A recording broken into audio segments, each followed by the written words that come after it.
Hello, everybody. Welcome back to the Escape Pod. Thank you for escaping with us. That's Andrew. And I'm Alex. And as always, with great power comes great Volume 2 ability. That's right. I don't know. I have never gotten more DMs in my life than people being like, can you shut the frick up and stop being in Alabama and review this freaking show? Which is great. I love it. I got so many DMs that were like, we need to hear your thoughts. Yeah, I got plenty. Believe us. I've got so many notes and things we're going to get into. We're going to do our full in-depth, very brief, non-spoiler review of Stranger Things Season 5, Volume 2, and then full spoilers is all going to be on this episode. We do have two things to get to first. There have been two leaked Avengers Doomsday trailers, and then before we get into that, and then we are doing our full non-spoiler and spoiler review of Avatar: Fire and Ash, but it'll be mostly spoiler at this point. It's been out for at this point 2 weeks. Merch still on the website if you're a big Stranger Things fan. Also, the on Spirit jersey, they did restock the Who Cares You Do Spirit jerseys. So if you didn't get a chance to get one and maybe your size sold out, you do have another chance to get it. Thank you guys so much for giving us that opportunity to keep that going. All right, this is going to be a nice long episode. This is a little snippet. We just finished filming, so we're here from the future. That's correct. Yes, by the power of editing. But also, we filmed this. Yeah, we've already right after we filmed, but there was an audio problem. There was an audio problem, so this is the second time we're filming this. So we're even more in the future by a few hours at this point. I don't even have a hat on. You're not even a hat guy. They're gonna freak out, dude. But anyways, we're just giving you the structure and the schedule for this episode and this coming week. We wanted to let y'all know. So this is a nice. That's not a hat, but all right. It's Eddie Munson. I like it. This is a nice long episode. We talked about Avatar: Fire and Ash for about 40 and 50 minutes straight, and then we talked about Stranger Things Volume 2 for about an hour. For about like an hour. So this episode should be around 2. Yes. And if you're watching this, it's Monday when it comes out. The finale comes out on Wednesday. So we're going to be watching that, and then we will probably film our review immediately after, probably on Thursday, and get that out on the Patreon on Friday. Now, or Thursday, we might put it on early. We might get it up early. Obviously, we're going to release that to the public. We're not going to. That is not going to be. We're not going to gatekeep behind that. A paywall. No, 100%. We would never do that. But if you want it early, it'll go up on the Patreon on Friday, and then it will probably be a part of the normal episode on Monday, which will be also a recap of 2025 top 10 movies, etc. List week, whatever you want to call it. But it'll probably be another 2-hour episode next week. It'll probably be a long episode next week because we're going to talk about the finale for probably an hour at least. So that's the structure for this episode. You got Avatar, you got Stranger Things, and then Friday on the Patreon, you get Stranger Things Volume 2 review early, and then next week we'll recap 2025 and do that. That's correct. Cool. So thanks for watching. Happy holidays. Love you. We're just going to hop right into it. We're only going to talk about Avengers Doomsday for 2 minutes. This is a podcast about superheroes. We might as well. Yeah. I haven't seen it. Should I watch it right now? So there are 2 trailers that have leaked. Spoiler warning, if you want to go into Avengers Doomsday as blind as possible, don't watch this. But there's your spoiler warning. You're watching it? Mm-hmm. This is the X-Men one. I saw it I'm concerned about this getting taken down. I thought you could wear headphones. You're not worried about that? That's fine. All right. I mean, I can put them in real quick. All right. AirPods. There was a Thor one, but nothing crazy of note. It's just kind of Thor making a badass speech. And he's praying to Odin. Yeah. And that's everywhere now. Like, they're showing that here. But it hasn't officially released yet online. Right. It's just in theaters. He's watching the X-Men trailer. There's X-Men a Doomsday chair. Trailer. Yep, chair. Have you got a hallway? You see what's on the floor? It's fading to black.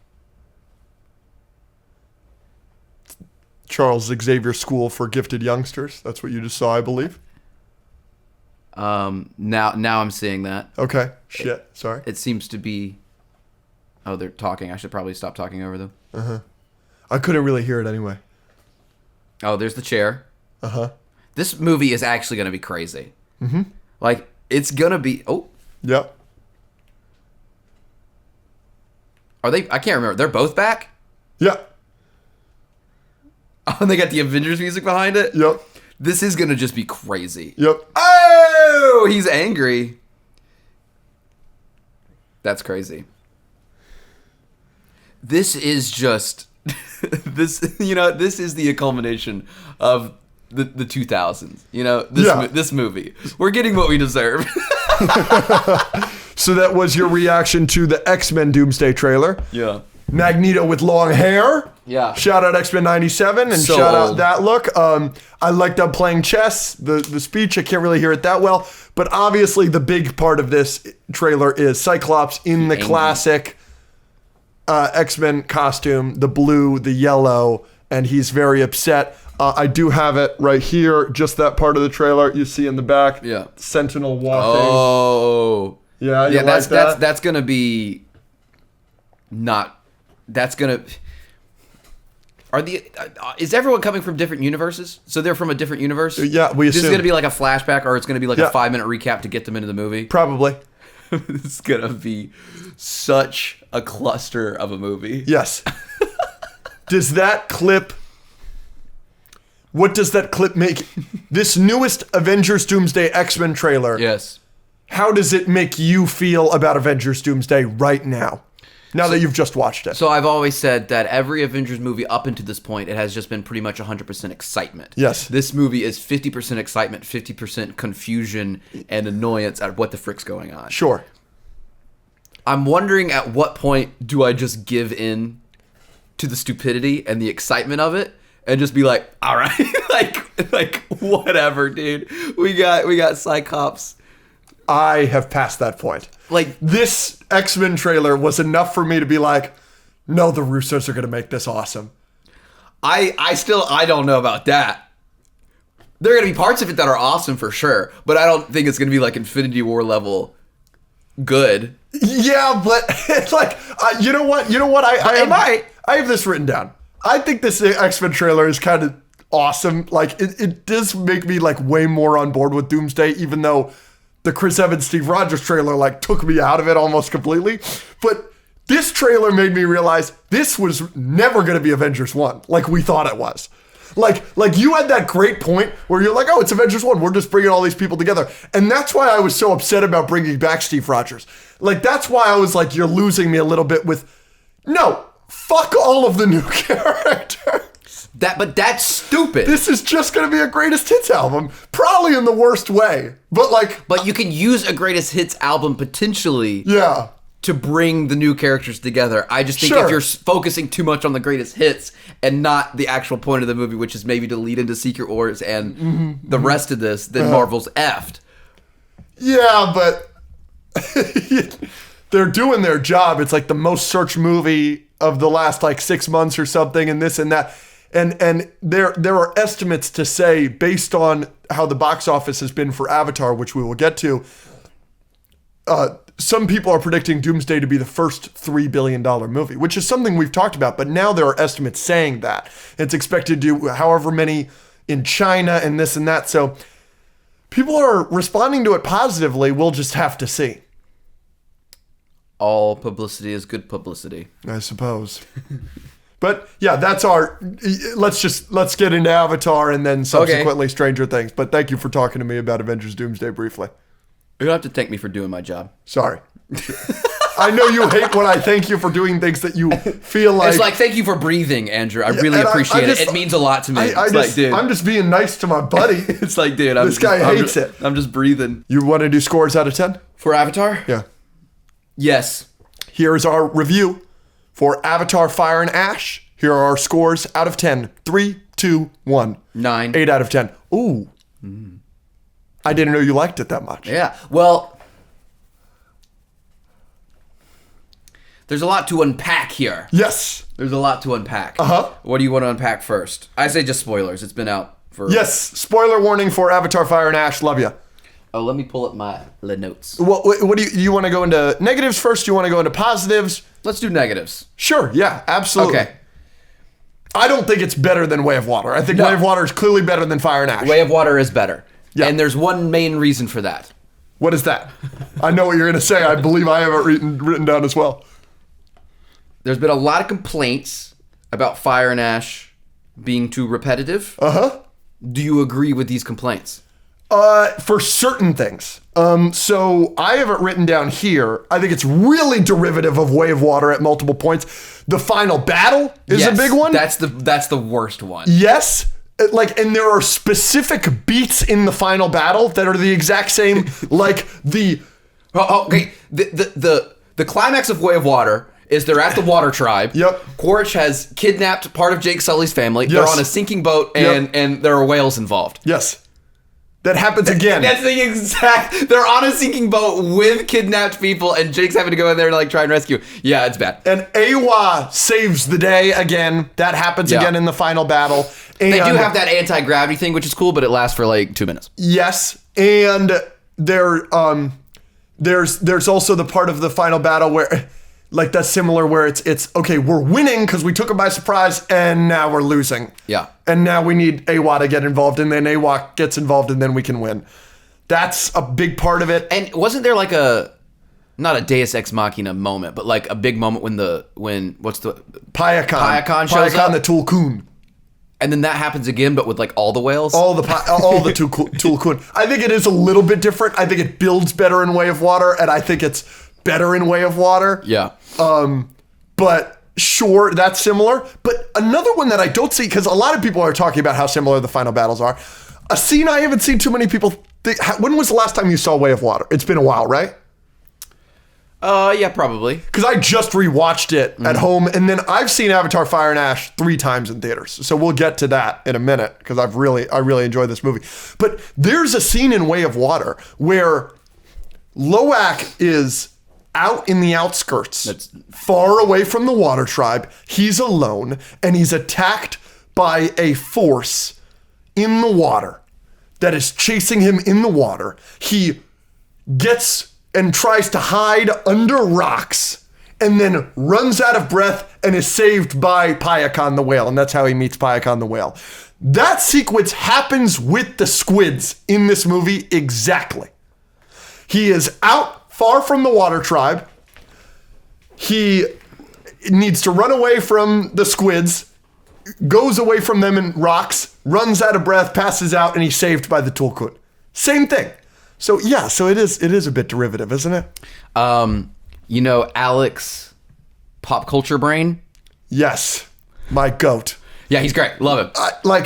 He's an idiot. Oh, what did he say? I'm just kidding. He made all of it. I think it was him. I'm pretty sure it was him. Maybe I'm attacking the wrong guy, but I'm pretty sure it was him. He made a whole video that was like, the main complaint about Avatar is wrong. Oh, that it's not derivative. Yeah, and he... I have bigger complaints than this, but it's that's absolutely one of my derivative. main ones. And I commented on it, hard disagree, and I got people real mad at me. But he made some arguments that like lots of sci-fi movies do this. Oh, interesting. I need to watch this video. I should...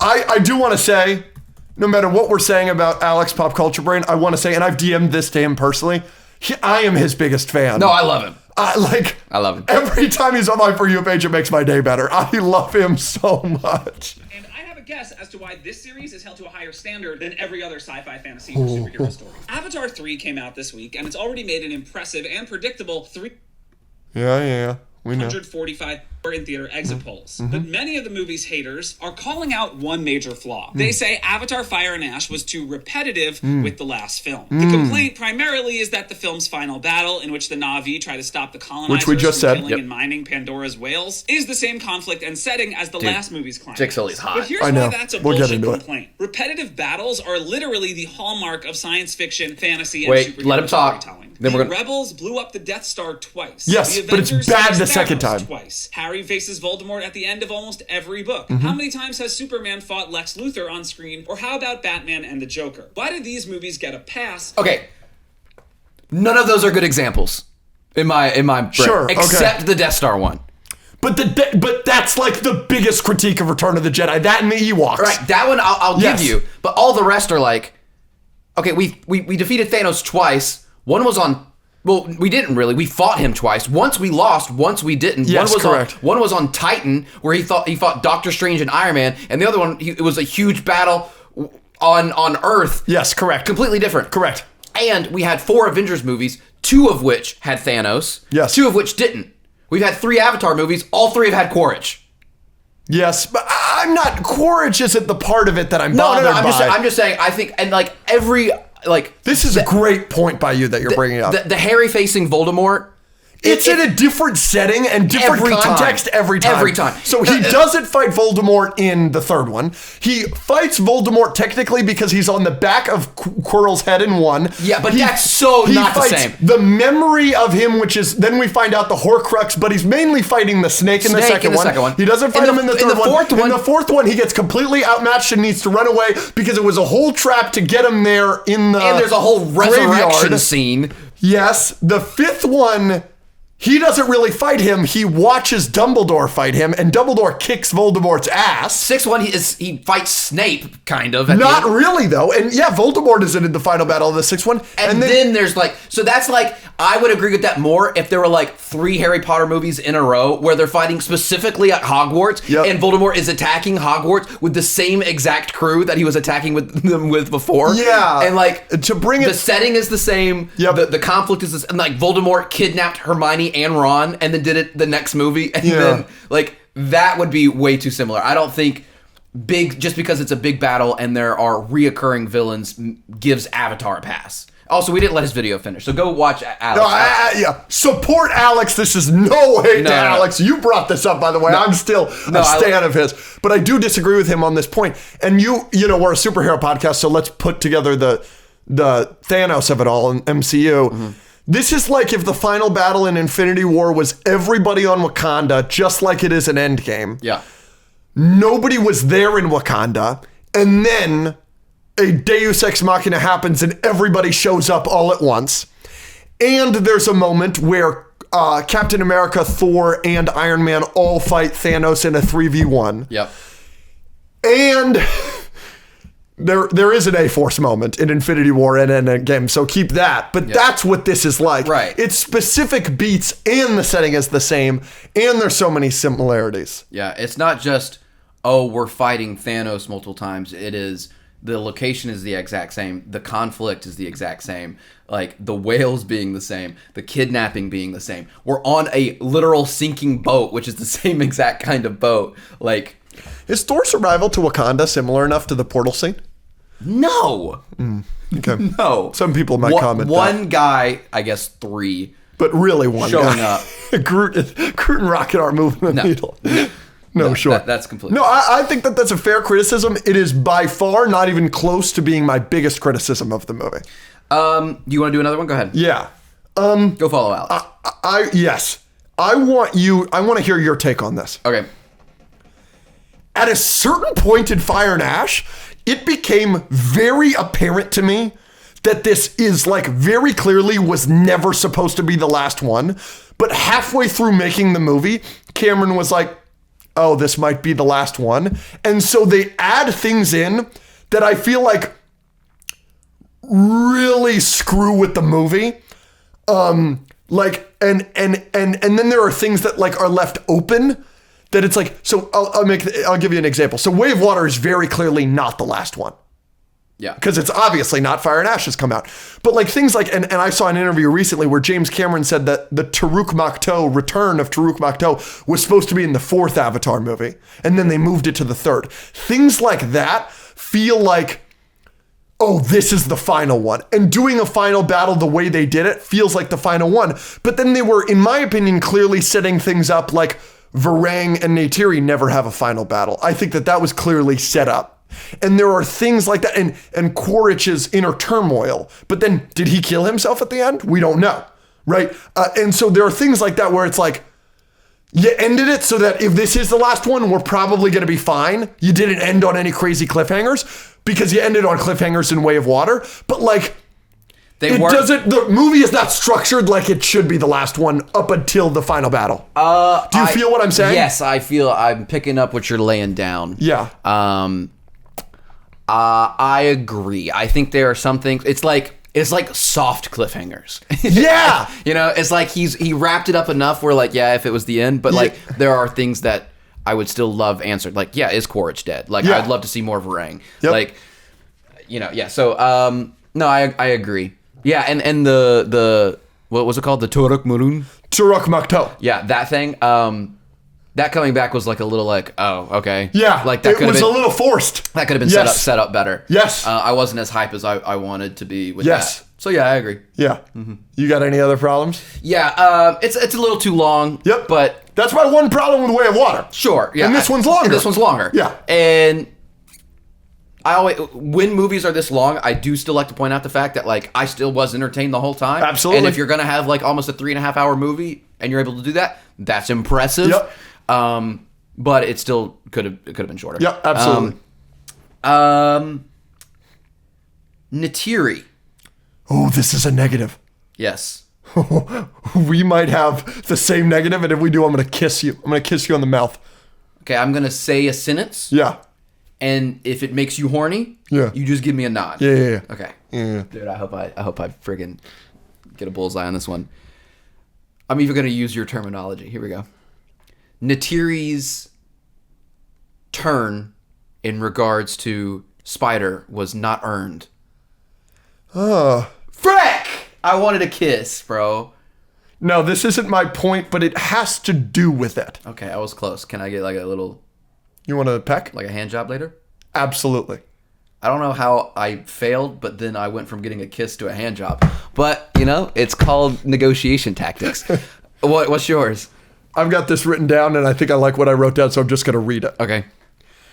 This movie takes a great moment from Way of Water and I think makes it worse. You and I had the takeaway that Neytiri could potentially in this series would slowly go nuts in this franchise and maybe even become a bad guy due to the loss of Neteyam, her son, like in Way of Water when she's about to kill Spider.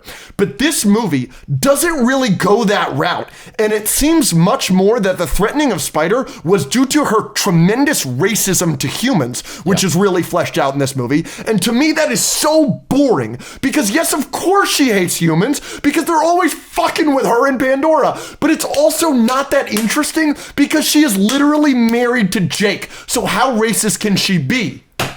That's what makes it interesting. I hard disagree. No. Hard disagree. I think that... What did you... That moment... You didn't think it was the racism in Avatar Way of Water? What was her motivation then? No, I thought her motivation was...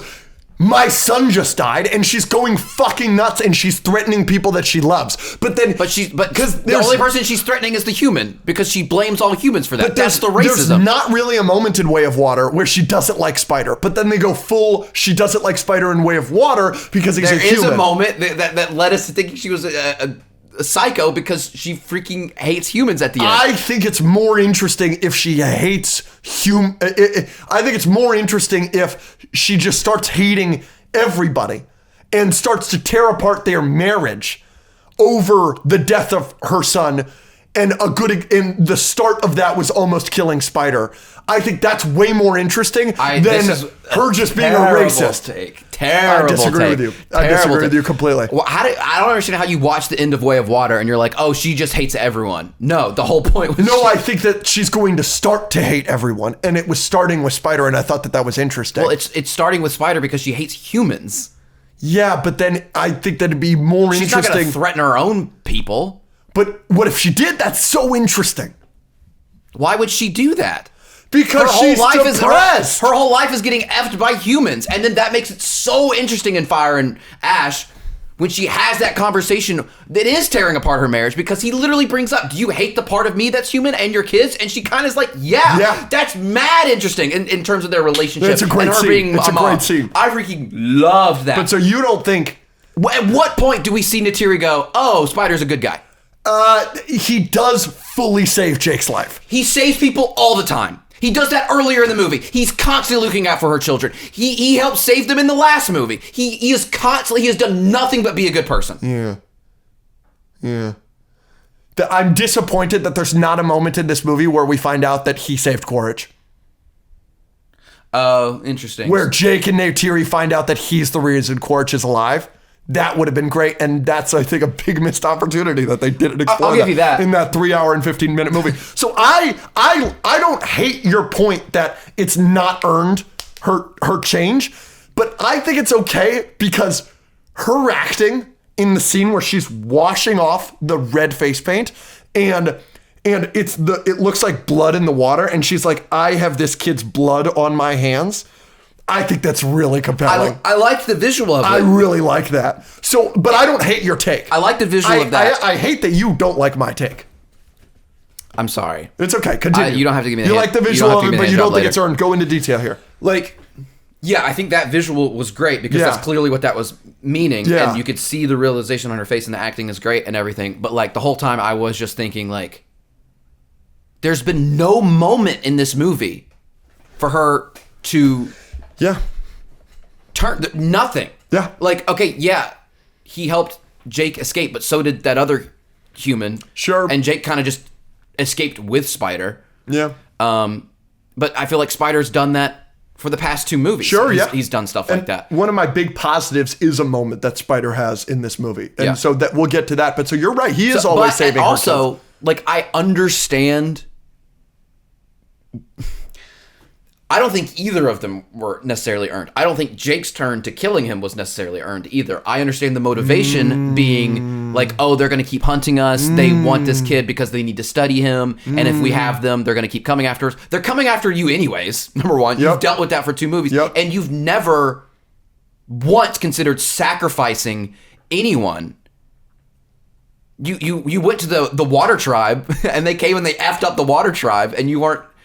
I don't know. I felt like that whole scene was good and could have been good, but like the whole time I was like, so why does Jake want to kill him now? Both of them just swapped. Yeah. And it was too jarring for me. And that, I think, is a problem that is given to us because of my main problem with Avatar Fire and Ash. That feels like a scene that would have happened in the next movie. Yeah.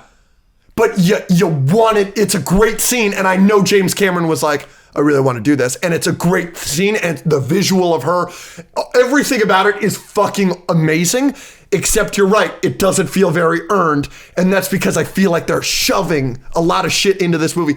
Pretty much everything after the sequence where they escape the jungle and the Manquan Raiders, everything after that, there's so many hints of scenes that are like, this could have been in another movie. That's Somewhat. my main take. So we were just talking about Spider. So we'll just, this is a perfect segue. God, his acting can be pretty rough at times. Yeah, that was like people's main complaint about the movie.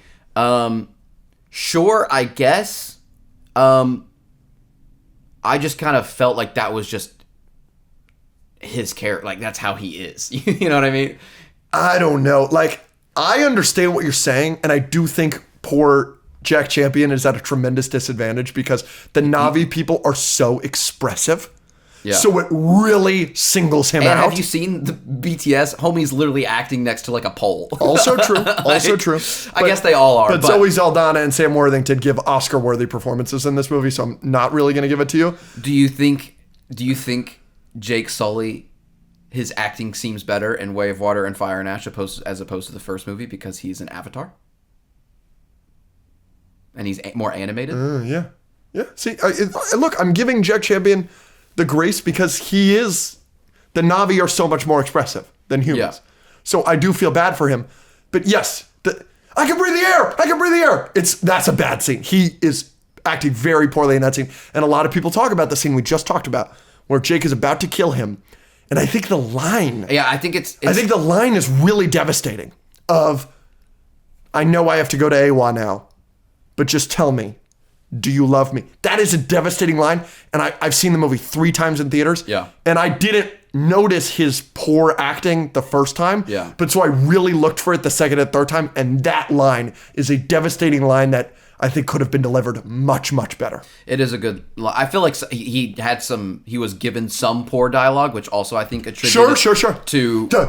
When he is at the end, in AWA, in the tree with all the dead people, everything he says in that is poor writing.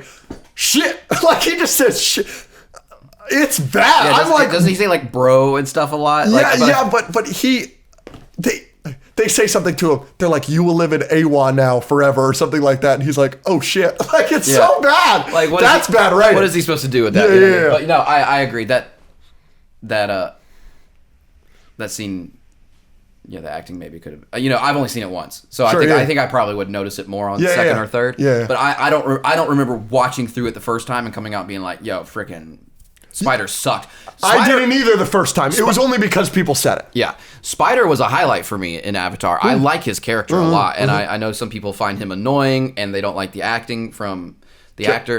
Yeah, but I just love how much he cares about the family and how like good of a person he is. And I think it's a perfect little seed in the Pandora world, especially for a character like Neytiri, to show that like totally get why you'd be racist to humans in this certain context, but also you're married to one kind of, and now you have mixed children, and also there's this clear example of like what a human can be, of just like a pure source of goodness. All Spider does is like put himself, like when the air people are getting attacked by the fire people, right? He is putting himself, he immediately puts himself in front of all the other children. Like, and he's as tall as their kneecaps, you know, like, I love that they have a character like that in there to show that, you know, not everyone is going to be like people like Quaritch or what's the whale people, the whale hunters. Yeah. So I really appreciate his presence in the movies, and I enjoy watching him. That's a great take. I don't hate what you're saying at all. Jake and they're gonna have some relationship issues now, though.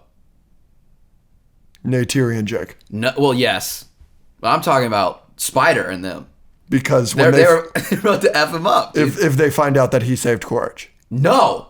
Oh. Jake was about to murder him. Yeah, you don't think Spider's gonna be like a little like, I don't feel safe here anymore? But he wasn't really traumatized by Neytiri doing the same thing. That's completely different. Completely different. In one situation, Neytiri was trying to get her daughter back and ended up not killing him. One is, I'm going to take you into the middle of the woods and sacrifice you like a lamb. It's Abraham and Isaac. It is. I'm sure Abraham and Isaac had some issues too. That's fair. You know what I mean? That's fair. No, you're cooking here. I have one last problem. Okay. And I know it is a unique problem. I'm Hat Guy. I'm going to have some problems that nobody else on the internet has. Click, click. But I'm not bothered if nobody else has this problem. I'm not. But this was my biggest problem walking out of the movie at the premiere. I think the first 15 minutes are unwatchable and dog shit. I was sitting there in the first 15 minutes, and I was like, oh my gosh, this movie's going to be terrible. I couldn't believe it. And I was ready to give the movie like a 10 out of 10 at the premiere. Like I walked out of it and I was like, oh my gosh, what an amazing movie. And we're about to talk about a million positives right now. I know that we started with the negatives. I have so many good things to say about this movie. I can't really say anything good about the first 15 minutes. What the fuck happens? It's a lot of the morning of Neteyam. The opening scene is him flying on the Ikran with his brother. You don't like in that the spirit scene? world. I think that scene is fine, but kind of everything after, all of the mourning of him, I think is bad. I think like the narration from Loak where he's like, my mom would mourn by singing his song during the eclipse. It's sad, but I'm not getting anything out of this. And then my dad mourns by being my dad, shut up and work, and he's bringing the guns. And then the chief of the water tribe comes in and they're like, we just beat the sky people. We don't need their guns. And Jake is like, are you fucking stupid? So I thought all that first 15 minutes until they are with the air people, the air nomads, until they're on the Appas, I think everything in the movie is bad. I did like it more on rewatch because I knew it was coming, but I compare it to the opening of Way of Water, which is so good. Way of Water is one of the greatest films I've ever seen in my life. And the opening is such a big part of that because it was like however many years between Avatar and Way of Water. And to catch you up to the speed, it sells you on the family immediately. The picture that they take, and they all have different faces, and you get all of their personalities. The scene with Jake, I don't know if you remember this, the scene with Jake where you hear the Na'vi kids talking in their native language, and it changes from the subtitles to English as he explains that he knows it better than English now, is so brilliant. You don't have anything like that to start Fire and Ash. You don't have anything like that. So the first 15 minutes I think are bad. And that's my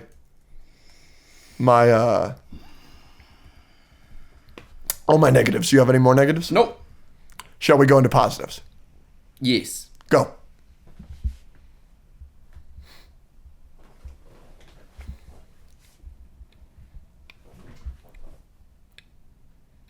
Varang. I knew it. As soon as you were doing all that. how long... We're at 34 minutes of this episode. How long do you want to spend on how hot she is? I think we could spend another 50 minutes on how hot Varang is. 3-hour episode? Yeah. Okay. Hot. Yeah. Scenes specifically designed to show she's hot. Yep. the most redneck, MAGA, like racist, I don't fuck with blue people person in this universe is wearing the paint, what, an hour after sleeping with her? Dude. I don't blame him. She's got some superpowers. She's got him questioning everything. You know, people were flashing back to the first movie where it's like, oh, you get some tail from the local whatever, and all of a sudden it's like, now you get it, brother. Mm-hmm. Varang will do that to you. Bro, that scene where she's like, Yep. rubbing his chest with the blood, Yep. and they're doing drugs and Yep. stuff. I want to experience that. Sure, yeah. You think we can replicate that somehow? I do, but you don't do drugs. I know. I don't really do drugs either. Varang might convince me if she was real. Yeah. She was hot. There wasn't a second she wasn't. Is she hotter than Neytiri? Yeah, it's a great question. Neytiri or Varang, who's hotter? The red does something for me. The red and the attitude that she's got going on. She's got that crazy hot. Yep, she's super hot, but Neytiri's crazy too. Okay, here we go. But Varang is more. Here we go. So obviously we know that James Cameron steals a lot from Avatar: The Last Airbender. Yes. You think Azula's hot? Oh, of course Azula's hot. Let's be so honest here. But in the vein of Fire Nation Katara being potentially the hottest iteration of Katara, is Mangquan paint Neytiri hotter than blue Neytiri? Because I found her incredibly sexy with the red paint. You think that knocks her up a couple points? But so my point is that does that mean that Varang is hotter because Varang is red all the time? I think Varang is hotter. Like if we were doing an F, Marry, Kill, I'm putting Varang in the F category and Neytiri in the Marry category. Sure. Obviously. Sure, yeah. But yeah, I'm not marrying Varang. She's gonna kill me. No, she's gonna kill Yeah. me. But yeah, I was like at the world premiere watching that drug hookah sex scene. Yeah. And I was like looking around like, is everyone feeling what I'm feeling? Yeah. I was like, I think we were all a little excited. Sure. But no, she was hot. And then like he's just like holding her hand, Yeah. just walking around with her. Yep. Like his men were like, what the frick is going on? I get it, bro. I don't blame him. I don't blame him. Speaking of that scene where he meets her and goes into her tent. Jealous. Drop him. Aura. Awesome. Awesome. So awesome. Bro, immediately. Poof, and then that's when she was all turned on, right? Because he got all turned on by everything about her, because why wouldn't you? But she got turned on when he was... You can just murder people like that? Because she's crazy, dude. And then you walk into her hut and it's all skeletons and shit. Yeah. And her kuru, it's covered in bones. Like she's got bones sticking out of it. That's hot. So tough. And her headdress is hot. So all you got to do is like snipe a guy, and then she's all about it. Yeah. I'll snipe a guy for Varang. I would snipe a headshot anybody. Snipe a blue guy for Varang, no problem. Drop him. Her dragon. She immediately was like, "Oh, I was not familiar with your game." It was awesome. Her dragon is the only dragon like hers. She's got a different kind of Ikran than everybody else. Like there's Taruk Makto, and then there's the normal Ikrans. Hers is different. It has like 4 wings, and she's the only Na'vi we see riding that kind of dragon. And it's very cool. It's got like a bone face. It's very cool. It's a very cool design. I wish... Never mind. You wish that you could bone... No, that's a good one. Sure. You said she only rides that dragon. So I wish she would ride my dragon. Yep, absolutely. Yeah. And she's got all there those... was something in there. She's got all those bones everywhere. I wish I could give her my bone. There you go. All right. Come on. We got there in the end. We did. More positives? Yeah, I've got a million. Jake Sully. Varang's hot. Varang is super hot. Jake Sully is one of my favorite characters in fiction. He's one of my favorite dads in fiction. He's the heart of this franchise. He is easily my favorite character, and I love him. His grief in this movie was so compelling to me. His grief was more compelling than anybody else's grief, and his scene with Spider, his performance is excellent, and his moment at the end with Loak, again, for the second time, he accepts Loak, because he accepts Loak in Way of Water. Another repeat. He accepts Loak in this movie. It's so good. Everything emotional with him is... People were saying he's a bad dad in Way of Water, and I disagreed with them. Fuck you. In Fire and Ash, I kind of agree a little bit more. He does some things to Loak that are just straight up, just like, dude. It is mean that he blames him for the death of Neteo. Yeah, when he had that scene, I was like, Jake, I can't defend you anymore. Yeah. But I love Jake. He is also hot. I don't. Why are there so many hot people? You're right. He is super hot. The dread, like hair. And when he's got the face paint on, I'm dying. I gotta go to Pandora. I don't disagree. We gotta figure it out. You want to go to Animal Kingdom this week? But they're not walking around. They should be. They should develop that technology by now. For me. Sorry, I'll focus, guys. I'll refocus here. Jake's great. He is more of a bad dad in this movie. I'm not saying that he's not a flawed father. Yeah. He certainly is. My thing, though, with him as a father is I think he's so much more of an interesting character as a father than not. I am notoriously not the biggest fan of the first Avatar movie, and I just don't really care for his character as much in that movie. And a big part of it is I buy him as a father from the first 15 minutes of Avatar Way of Water, which is phenomenal. I buy him as a father so quickly, and I just like him more as a father. I'm not saying he's a great father. I'm not saying he's a better father than like Din Djarin, but like I just love that for his character. It's such a good thing. Jake Sully's great. I love him. And so let me take it to the next part of Jake Sully. Jake Sully is so fucking awesome in this movie. He's always awesome. Yeah. But he might be the most awesome in Fire and Ash. You think he's more awesome than Way of Water? The return of Taruk Makto, his first act is grabbing one of the helicopters and throwing it into another helicopter. Yeah. That's awesome. And then his scene killing the Manquan when they've got the kids, where he says, cut me, and he's like, give me your knife, and he just starts swinging at people. Fucking awesome. And then the scene on the beach.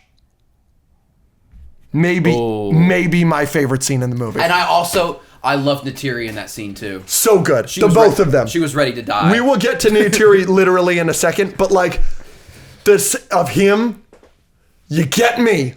You leave everybody on this beach alone. He's like, no, I need the missus too. And he raises his arm and they all just go, they're ready. And he's like, I drop my arm, you and your little girlfriend die. You specifically die a lot. And he was like, everybody on this beach dies if I die. He's like, maybe, but maybe your gunships will hesitate because we all look the same. He's so badass. It's a good scene. I love that scene. He's also like mogging everybody when he's in that prison. He's just like, he does not give an F, bro. And he's just sitting there like, and everyone's like taking pictures of him. He's like, yeah, it's me. Yeah. Yeah, it's me, bro. Yep. I don't think anything in this movie tops Then Let's Get It Done. Sure, I will give it to you. I'm coming for you and your whole family. Let's get it done then. Oh! It's so good. Yeah, it's great. But I will give you that. But like, he gets a lot of moments in this movie. Yeah. So even if Let's Get It Done then is the top. best, Sure. There's like a million of them. I mean, I do like the beach scene. You reminded me of that. I forgot about that. Just the shot that you pulled up the other day of him walking with Neytiri with all the Ikran behind them, where he's got the full face paint. I literally went like, oh my gosh. Every time I saw it in the theater. So Neytiri, we've been talking about her a lot. Neytiri is clearly, in my opinion, James Cameron's favorite character. She always has something to do, but in this one, she really shines, in my opinion, probably a lot more than Way of Water. I did kind of feel like they sidelined her a bit in Way of Water.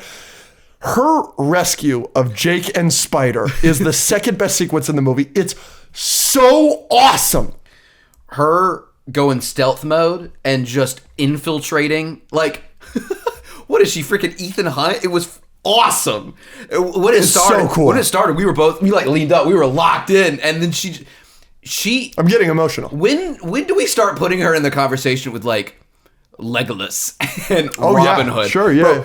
Bro, I don't think we've never seen her miss. Yeah, she's shooting nasty in with the mid-air, killing other people mid-air. She's freaking Hawkeye, bro. Yeah. It's crazy. Yep. No, she's sick. The rescue scene was really awesome. It's incredible. Yeah. Everything's stealth about it. It's awesome. And then like just her aerial maneuvers, bro. It becomes the Death Star trench one at one point. And when she does it's so cool. It's so cool. That's the second best sequence in the movie. I need Pandora to be real. I'm with you. Let's talk about the best sequence in the movie. The air raid by the Ash people. Mm-hmm. Holy shit. Mad Max Fury Road in Avatar, and it couldn't be cooler. It was very, yeah. That was the scene where you were talking about in our reaction, not our review, but our reaction a week ago, where you were freaking out. You were like, that was the first time where I was like, like I couldn't not just keep going like this because this was the coolest shit ever. So specific highlights, their entrance with the smoke coming from their Ikron, incredible. Neytiri getting shot and then still taking on Varang. Oh yeah, and then that scene ended with her freaking falling. Yep. It was brutal. You talked about this earlier. There's the scene on the actual caravan with the very scary Manquan versus Spider and all the kids where Spider jumps in. It's shot like a horror scene. Yeah, it's scary.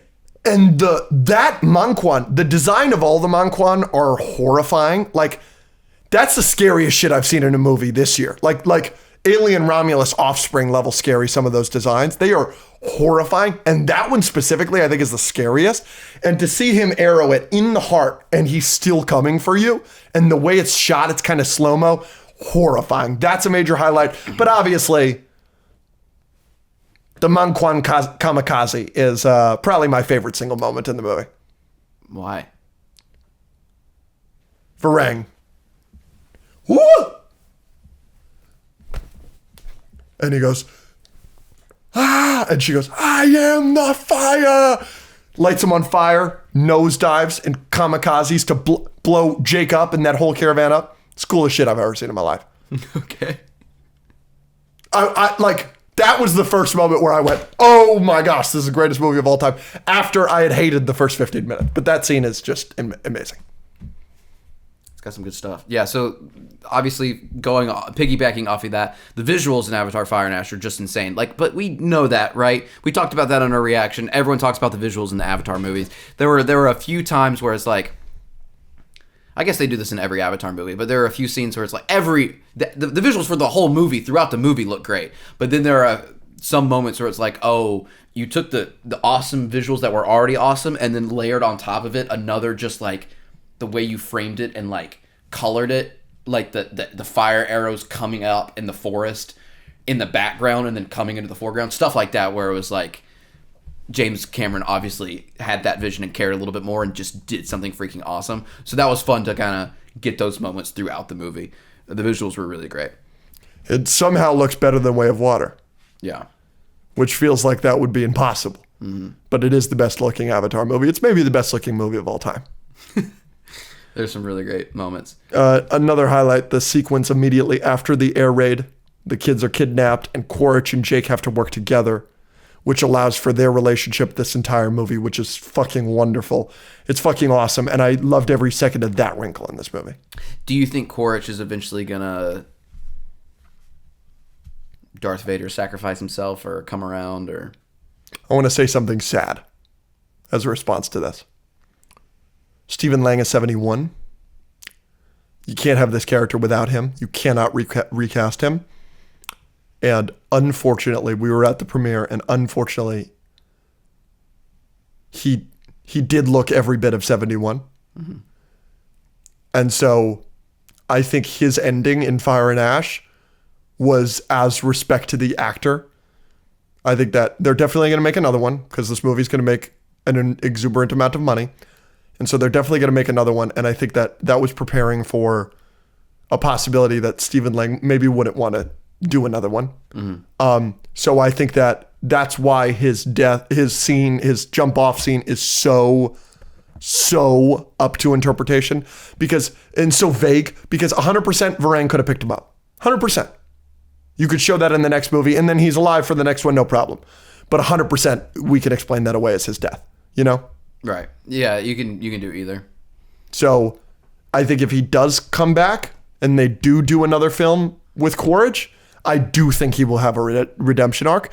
But I kind of think they were setting up for that in this film. And then they just didn't do it. And they didn't do it because they thought maybe this would be the last one.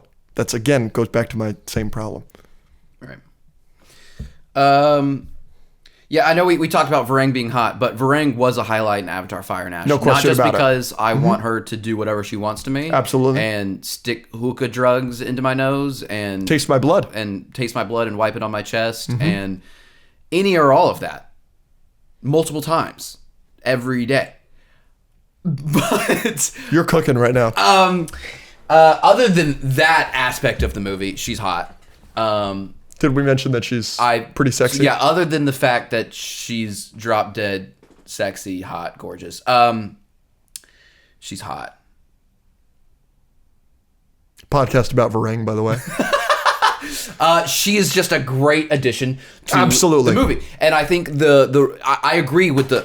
There goes my phone. I agree with the repeat allegations that this movie is too... but she is not part of that. Right? Absolutely. Good take. A lot of people were annoyed that Quaritch came back in the second one, and now he's just an avatar, and it's the same villain. And now you're having him again in the third one, which is fine. You can have a through villain. That's fine. But it is really nice to add in this wrinkle of like, okay, now we have an evil Na'vi, and she is great. Her origin is great. That every Na'vi we've ever seen is obsessed with Awa. She's not. She hates Awa. I love the way the actress Una Chaplin, granddaughter of Charlie Chaplin, I love the way she delivers Awa. Awa. The disrespect in her voice. Yeah. Where is Awa now? So good. And, her origin being like, she used to be religious and pray to Awa, and then something terrible happened, and she lives in this fire realm where, like, everyone has died, and she wants to kind of spread that, and she's just crazy and doesn't care about anything anymore. Was just such a great little thing they added in. She was really compelling, and a great just, like, sticking that onto the villain that we already had of Quaritch made this movie, like, if this movie didn't have her and it was just Quaritch doing his thing again, I don't think I would have I think that single choice and addition is like the main reason this movie probably is as high as it is, because if you take her out of it, I think this movie drops a lot. Completely agree. Yeah. Completely agree. I think that's a great... She is also super hot. Did we mention that? I'm not sure. No, I completely agree with everything you just said. And I want to say this a little bit later. I guess I'll say it now. There are estimates that people are making that tell us that Avatar Fire and Ash could potentially outgross Way of Water. Wow. If you were to have told me that before this movie came out, I would have told you you're absolutely nuts. There's no universe where it makes more money than Way of Water. But I do think it is objectively more rewatchable, and I think Varang is such a big part of that. I've only seen Way of Water. Way of Water, one of my favorite movies of all time. Clearly a better movie than Fire and Ash. I've only seen it twice in my life. I've seen Fire and Ash 3 times in theaters. I'm the exact opposite. I saw Way of Water 3 times in theaters. I've seen Fire and Ash once. It's so rewatchable, dude. Wait till you see it again. Both of them are. I don't really feel that way about Way of Water. You're tripping balls. Maybe. But Fire and Ash is so I'm not saying Fire and Ash isn't. People love Varang, and I think that will continue. Like, she's so compelling. She's so entertaining. That's a word for it. She's so interesting. Like, yeah, and she compels my penis. Yeah. To move upwards when she's on screen. She's got some drugs for that. That's also a great scene. Her dynamic with Quaritch is so good. She cuts him. What'd you do that for? And his response to, I see you, damn right you do. Bro. So good. That scene is... That's so good. All right. That's so good. What's the hottest scene in a movie this year? Is it Quaritch and Varang in the tent? Because you got Sinners in there, where she's drooling.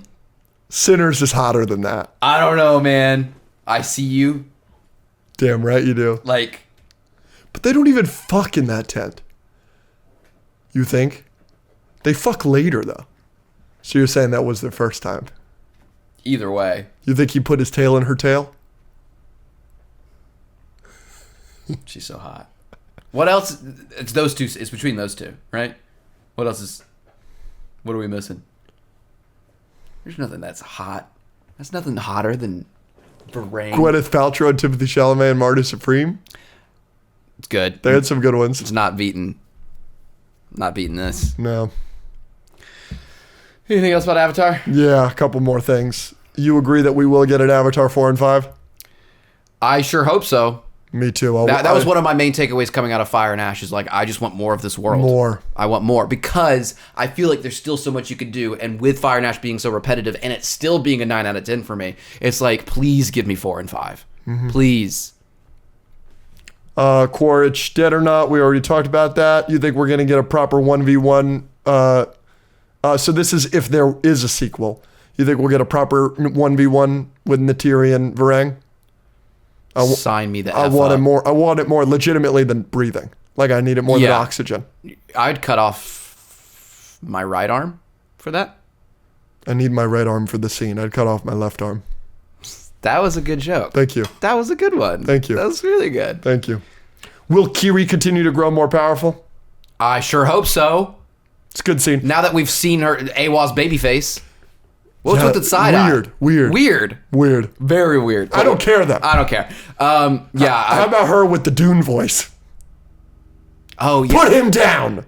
And it's got the surround sound. We got that Dolby Atmos, baby. Mm-hmm. That's great. And then her being like, kill them all. Kill all the pigskins. I love it. It's the wrinkles that they have with the little characters, they're all great. It is really cool that the message of this like very environmental, pro-environment movie, the message is like violence. Like peace is not the answer. No.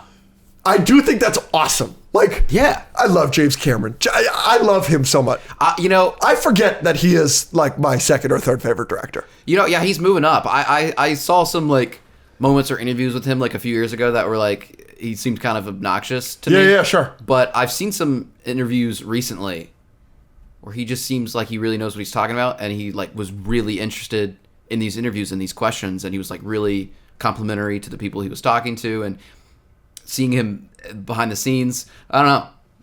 I love him. He's made some great movies. Because T2 movies. is the best. T2 is amazing. And Aliens is the fucking best.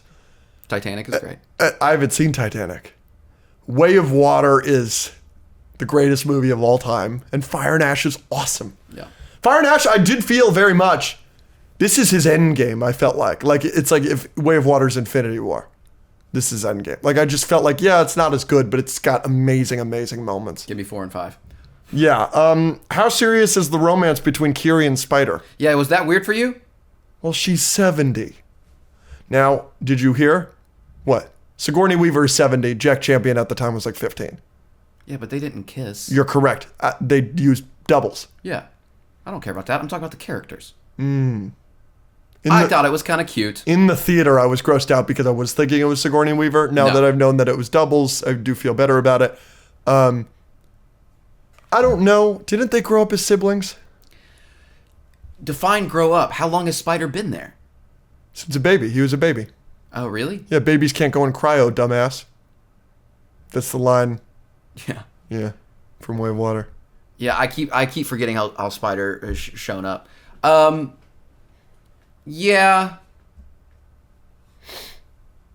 I don't know. Maybe because I didn't remember that. I just think it's kind of interesting. Sure. No, I think it's kind of cute. It's fine. And then, will the franchise ever go to Earth? A lot of people think that it might. A lot of people want it to. I don't want it to. Frick that. Stay on Pandora. Yeah, we've been talking about how awesome Pandora is this Pandora's whole episode. the best. I want Pandora to be real. I don't want you to come here. Frick that. It would look so dull. Or maybe it would look awesome. I want to go to Pandora. I'm flying to Orlando. I'll go with you. I'll go this week. You want to paint ourselves blue? Sure. Is that up, Blueface? You hesitated. I'm not going to put on dreads. Can we do tails? Yes, we can do tails. Okay. All Na'vi people have black hair. Yeah, you're not gonna have a ginger Na'vi. We need to get like a blonde Na'vi. That would be hard as fuck. Why are you looking at me like that? Because that would be freaking awesome. I know. A Sabrina Carpenter Na'vi, bro. Yeah. Yeah. You think they could do that? They could just like take anyone and then like, I guess they could. Yeah. They need like a filter for that. I'm sure they have that. Yeah. I'm sure. I'm sure would anyone not be hotter as a Na'vi? No. Because everyone's going to be hotter. The bigger eyes. The eyes are good. The eyes really do it. I would be hotter as a Na'vi. It's hard to think about a hotter version of you because you're just so hot, but yeah, I think I you feel would like you're be. halfway there. You're right. That was a good one. Ladies and gentlemen, this is what you've all been waiting for. You locked in, Andrew? Nope. Okay. We're going to wait for the gentleman across from me to lock in. I'm finding my notes. Okay. Where the frick did they go? Oh, here they are. Okay. Come here. All right. We're going to talk about Stranger Things Season 5, Volume 2. Can we talk non-spoiler real quick? Yeah, overall, what'd you think? Were you, like, massively disappointed? Were you, like, in the middle? Were you super happy? I wanted to ask you first. I think people care. Yeah, I know you always try to do that, but I'm asking you first. People care a lot more about your opinion because I just watched the show for the first time. No, that's not true. I think that there are some really, really glaring problems in these 3 episodes. So I asked a question. Yeah, so I'm answering the fucking question right now. You asked my opinion on it. I'm about to give it to you. I gave you 3 categories. What category are you in? I'm in the middle. Okay, that's fine. I think that there are some really glaring problems that people are pointing out online that I'm sure we will talk about. Whether or not you think they're glaring problems or not, I'm very interested. But I do think people are being a bit hard on these 3 episodes. Yeah. And I think I know why. Yeah, absolutely. There's some foul play afoot. Absolutely. But there's also some really valid stuff. Sure. But I want to say something. After I watched the 3 episodes, my thought process was not, oh, this is bad. Right. My thought process was, oh, I wish I liked this more. Sure. That's totally fair. But I have a lot of notes on Stranger Things Season 5, Volume 2. And as I was writing these notes, with every single one I thought of, I was like, oh, but that was really bad that they did that. And that was really bad that they did that. And I didn't have as many positives as I remembered.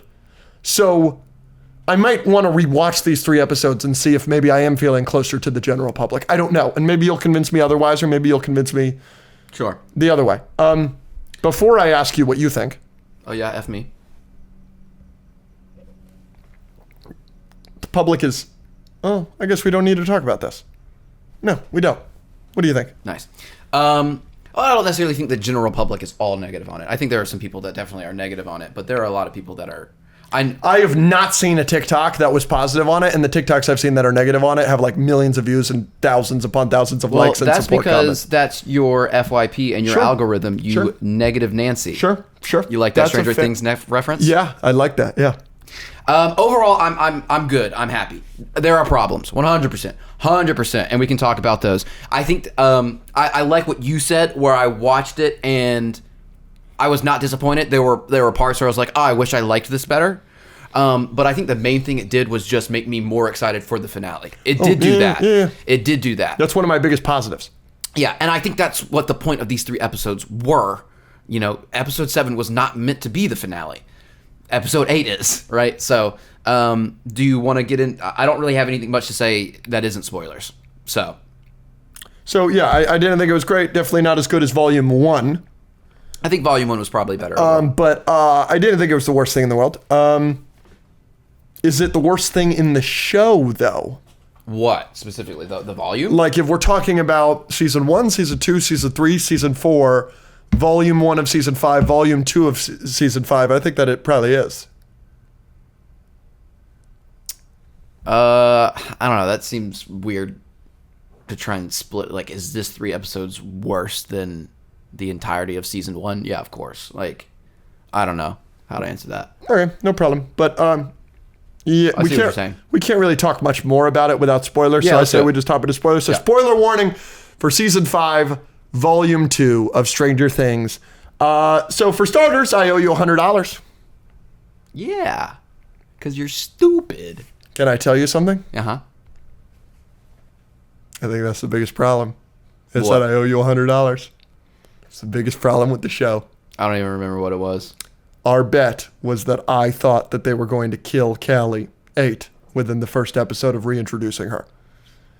I am here to tell you that it is an active, tremendous detriment to the show that they did not kill her in her first episode. No. She is by far the worst part of Volume 2. By far. No. Because you're supposed to hate her. Like, she's doing what she's supposed to be doing. I don't think you understand. She's not Umbridge. She is now. No, like, Yeah. Umbridge is great because you hate her. Callie is terrible. Yeah, but you don't have fun hating her? No. I do. She makes the sucks. show significantly worse. She sucks. But, like, we are spending time with her, actively taking away from characters I actually like and care about. but it is setting up a question of whether 11's going to die or not. I think that's interesting. I think it's a total fake out. I think they Yeah, kill 100%. Callie and not 11. Yeah, maybe. I think they kill someone. We'll get to that. Yeah, we will. You want to just start with negatives, or do you want to start with Yeah, we can do positives? What do you want to do? Yeah, go ahead. Dr. K and Callie are the two worst parts of the show for me. K. Why Dr. K? I think she's terrible. But Dr. K is such a worse antagonist than Brenner. It's like laughable. And I love Sarah Connor. Like, I just don't love the writing or the performance of this character. Like, I'm really having trouble enjoying anything with the military and the scientists because it's taking away so much time from characters and plots that I think are actually interesting, that I actually like. Like, does the military and Callie and Dr. K actually have any justification of being there? Like, actually. Like, I guess that'll be answered in the finale. Yeah. But if you just end up killing Dr. K, like, and there isn't an actual interesting thing for why they're there, it's so pointless. I don't think anything about them restarting the program is pointless. That causes a whole other wrinkle in the entire plot of the show that they need to take that down. And that's the reason Callie is so important, even though she's annoying, and the fact that 11 is considering killing herself. I think That whole thing is due to the military. But I think that's kind of dumb that they're restarting it again. And why are they restarting it in the Upside Down specifically? Yeah, that's a little weird, but like, I find that interesting. All I right. don't know why I wouldn't. You got a negative for me? We can go back The and forth. dialogue is still bad. Still bad. You don't think the dialogue is good in Volume 1? No, this is one of my main negatives. Oh. Of Volume 1. I don't remember it's that. worse now, but Yep. 90% of the dialogue in Volume 2 Yeah. is, yo, I have a plan, Yep. and then everyone else being like, that plan sucks. Yep. And then you wait one scene, and they do it again. And then you wait one scene, and they do it again. And it's so annoying. Sure. It's so annoying. Sure. This is not a negative I had, but I think you're correct. It's just over and over and over again. And I like, people are making fun of, like, how they do the Demogorgon and, putting it on the tables and Robin with the records and the mind thing. I like all that. That's very Stranger Things-y, them coming up with plans and doing so with visuals and stuff. I think that's cute. I think that's a part of the show. But what hasn't been a part of the show is doing it that often and doing it where people immediately are just crapping all over the plan for no good reason. They're just asking questions that obviously we don't have the answer to yet, but that doesn't mean we shouldn't be brainstorming. Murray was doing it to Mr. Clark about the balloons. Yep. Hopper is doing it to Dustin. Dustin's doing it to Hopper. Everybody's doing it to Steve. And Yeah. then everybody's like, oh, Steve, that's actually a good plan. Yeah, and Erica and Lucas have a plan at the same time, and then they talk about why neither of those plans are going to work. Then they decide to do both. And it's Dustin's plan to go to the office, the old laboratory, Yeah. and everybody's explaining Steve why is that just is a bad complaining about idea, that. and that it's a good idea, but that it's a bad idea, and that it's a bad idea again, and this and that. You're right. That's so annoying. So like the fifth time they did it, and it's just making all the characters less likable because no one's they eventually always do the plan anyways. Sure. And they always work together. Oh, and then Joyce comes up with a plan and nobody likes it, but then they do it, and then she's regretful that she did the plan, and we'll get into that. You're right. That is so annoying. It is 90% of the dialogue of the characters we like. Yes. And it's just Hopper has been... This is Hopper's worst season, in my opinion. And I don't think it's particularly close. What has he done other than be annoying and try to kill himself? I feel this way about another major character. Not Hopper, but I feel this way about another major character. So, yeah, there's a couple that you could probably say it about. But you're correct. So that's really annoying. And Hopper sucks. Yeah, he has not done anything except be mean to Eleven and complain about plans. Like, good for you that you don't like Callie. You're correct on that point, but... And I liked the part where Eleven was like, we're not going to talk about it? You were going to kill yourself. Good. Yeah. Confront him about that. You're cooking. But anyways, so that's really annoying. You're taking one of my favorite things about the show, where they're doing the plan. Look, one of my favorite things in episode 1, where she was doing the radio thing, and they're all writing down what there's... The crawl. Yep. I love that stuff. Yep. So that's really annoying. And then also there were some exposition dumps that were way too long. Thank you. What are they expo dumping about? I mean, Callie was expo dumping about how she got to where she was. Sure, but let's keep it going. What else? What else was expo dumped? The science. Of what the Upside Down is? The wormhole, the exotic matter, this or that, all of that. I really don't really get the science, and I really don't care for it. It's not my biggest complaint, but it's something I dislike for sure. But, like, think about this with me. Maybe they'll explain it in the finale, maybe not. But if it's a wormhole, and this is like a doorway to another dimension, why does the Upside Down look exactly like Hawkins? And why does it look exactly like Hawkins like the exact day that Will went missing? I don't think they've explained that necessarily. That one doesn't bother me as much because it's just timey-wimey space stuff. I just assumed that this dimension is a reflection of our own. And then when L broke into that dimension, it stopped that, whatever that science is. I guess. I don't know. It's just a lot of, they were like hyping up.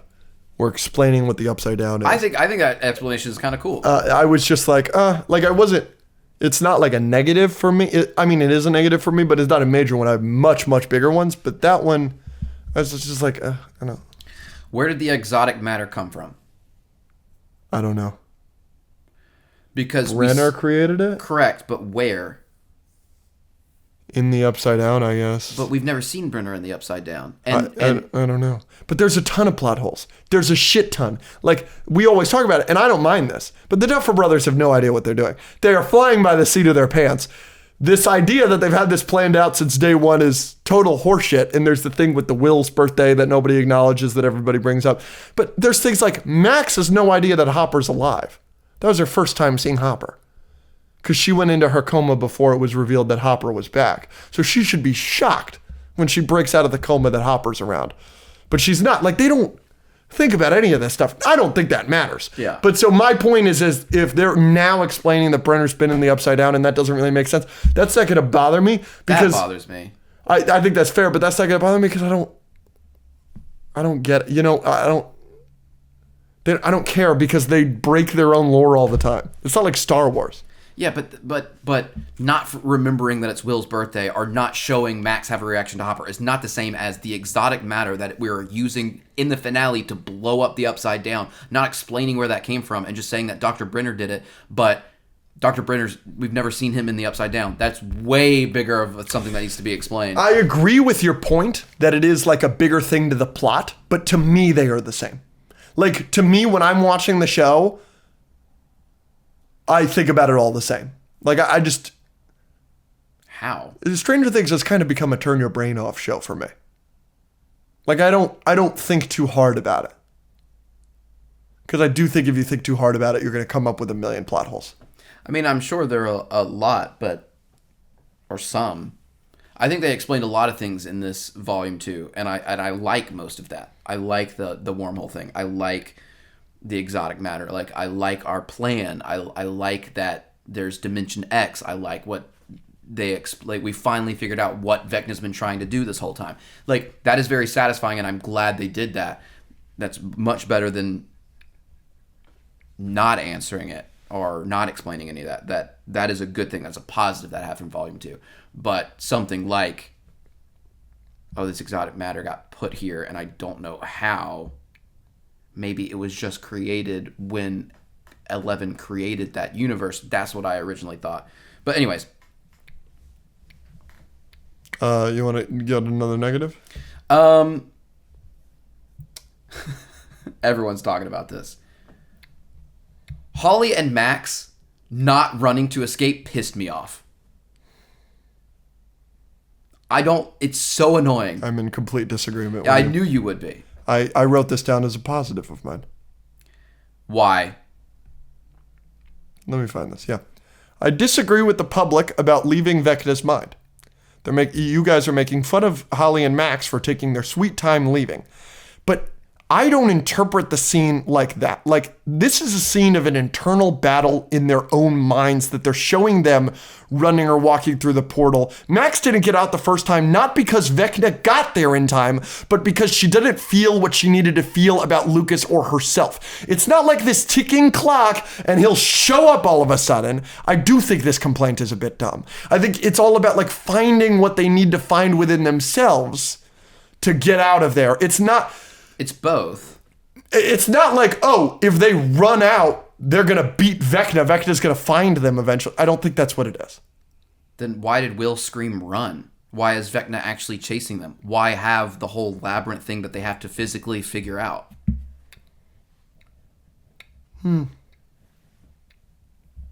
Will does yell run. Vecna tries to physically, in his mind, keep them at the house because he doesn't want them exploring to escape. They couldn't escape if they just sat at the house and then figured out their emotions.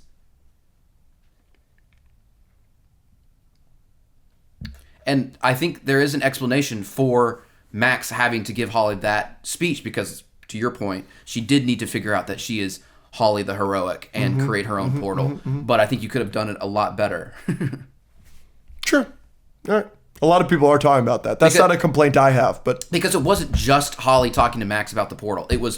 Or Max talking to Holly. It was before that. It was, you've been trapped in there for 2 years. Oh, yeah, it's been 2 years. She's been trapped in there for 2 years. Yeesh. And she's escaped once, and she ran that time, and it was running up that hill. It's one of the most popular scenes in Stranger Things. And then the second time, she was also running, and then Vecna showed up and stopped her. And then the third time, after you've been in there for 2 years, you're just going to walk? It's just so weird. All right. So everything before that, and then even after they had that talk, she just starts walking towards the portal. Okay. If they turn the music off or if something happens, that portal might close. We were. I think the point of the scene is that the portal won't close because it's not about the music. That's what It is about the music. It's always been about the music. But she explicitly, as soon as she gets out, she said it was never about the music. It was about you, Lucas. She says that bar for bar. What do you mean it was always about the music? It's objectively not about the music. That's what they explain. I'll have to watch it. Bar for bar. It was never about the music. It was about you, Lucas. That's the point of that scene. That's why I didn't mind that she didn't run. So do you think when she escapes in season 4, it had nothing to do with the music? That has to do with the music, but that's tying her to the real world. That's getting her out of there. So at what point do we see her? I think of this world as a different world than the season 4 world. Okay. So if music got you out of the season 4 world, by that proxy, I don't think that the season 5 world, you know what I'm saying? But, well, I think it's the same world. I mean, it's literally the same world when she's escaping. It's the same exact thing. Mm-hmm. But is it one of the reasons she doesn't escape the first time when Vecna shows up is because Lucas turns the music off? Correct, but then the end of the scene, it's like she has this moment where she was like, you didn't even have to be playing music, and when you held my hand, I felt that. She has that whole scene where it was like it was just a buffer to connect me back to the world, but all I really needed to, because Holly gets out of there, she doesn't have music. There's no music playing where Holly is. Right.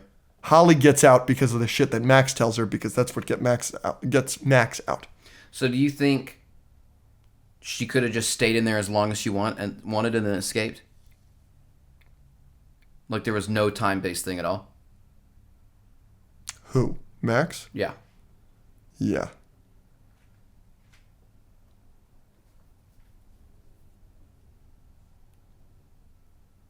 Okay, let me give you that.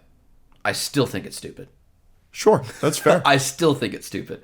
Because if I've been in there for 2 years, I'm running. Sure, yeah. And even either way you look at it, the pacing of it is just so annoying. It's just so annoying. I'm not mad at this complaint. It's not a complaint I have. But I'm not mad at it. I was a little disappointed that Mr. What's-It is not a good guy. I thought it would be so interesting if there were layers of Vecna and some of them were bad and some of them were good. I also wish the Mind Flayer was more involved. Yeah, I'm wondering if we're going to get the Mind Flayer in the finale. I think the Mind Flayer should be the main villain of the show, not Henry. I think that Vecna is like a general. They actually say that in season 4, that he's the Mind Flayer's 5-star general. I think that that's a lot more interesting, and I just wish that we got a little bit more of that. A big thing that a lot of people have been talking about on the internet, I personally, I don't want to speak for you, but I think you have been too. I've been one of the biggest defenders of Noah Schnapp's acting in season 5 and the previous seasons, especially 2 and 4. So it's with a very heavy heart I have to report that he is awful in volume 2 and borderline unwatchable.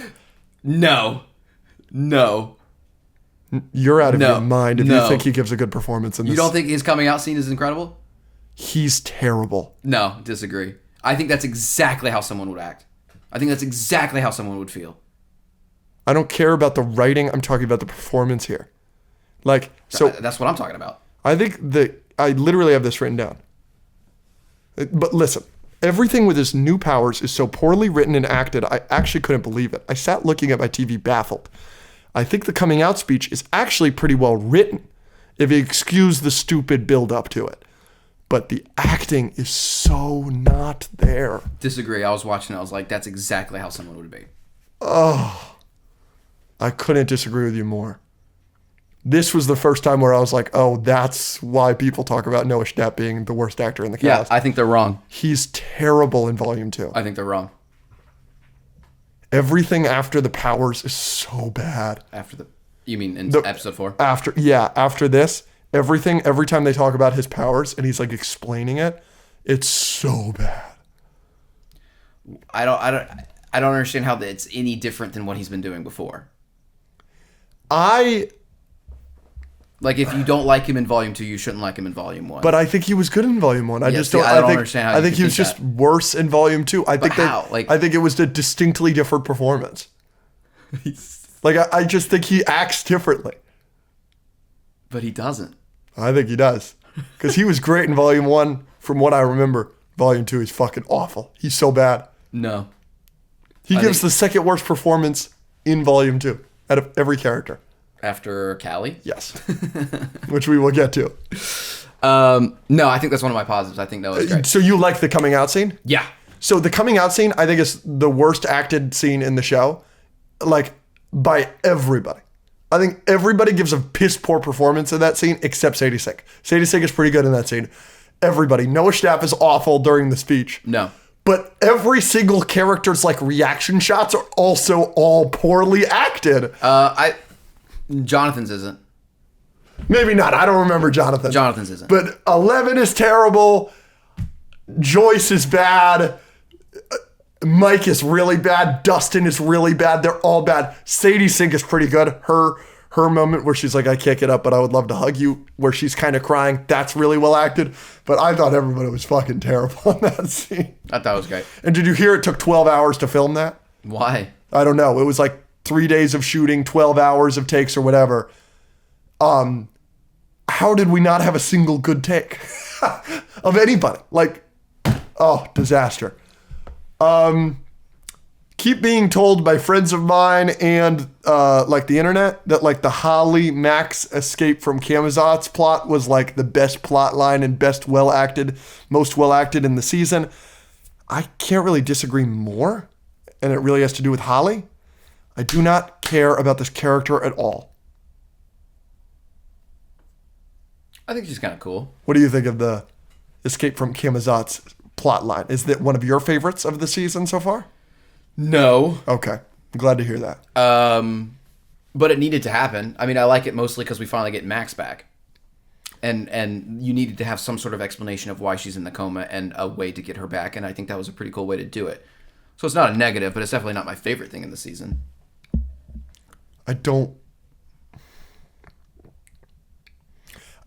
Nancy cares about Holly. Mike cares about Holly. Shit, even Karen, who I like a whole lot more than Holly does.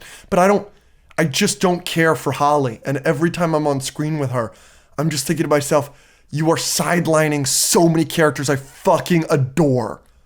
Like Hopper, that you just talked about, and like some characters that we will get to. Like Mike. What the fuck? You set up Mike. The Duffer Brothers set up Mike to be one of the main characters of this season in the first 4 episodes, and he has done nothing in Volume 2. They completely sidelined him. There's a lot of characters in the show. And that's a big negative. Because there's a lot of characters I don't give a fuck about. Sorry, I don't give a fuck about Lexi or Victoria. What the fuck is her name? Vicky? Vicky, thank you. I like Vicky. But I don't need, I'm happy that Robin has a girlfriend. I'm happy, and we'll get into it in positives, I'm happy that she didn't believe her and then immediately believed her. I hate plot lines where they don't believe the main character. It's so annoying, yeah. It's so annoying, so I'm glad you did, but fuck me. Yeah. You got some more negatives for me? No, I think my main negative was the dialogue, and then just the fact that, I agree with you. Some characters are being sidelined or not utilized as well as they could have been. 11 has done nothing. Yep. We'll get into that later. I love 11 using her powers, obviously. I love 11 probably has been my favorite character, and I like when characters that have superpowers actually get to use them and don't suck. We all know this. Yes. She's still struggling to flip over an 18-wheeler. Little odd. Yeah,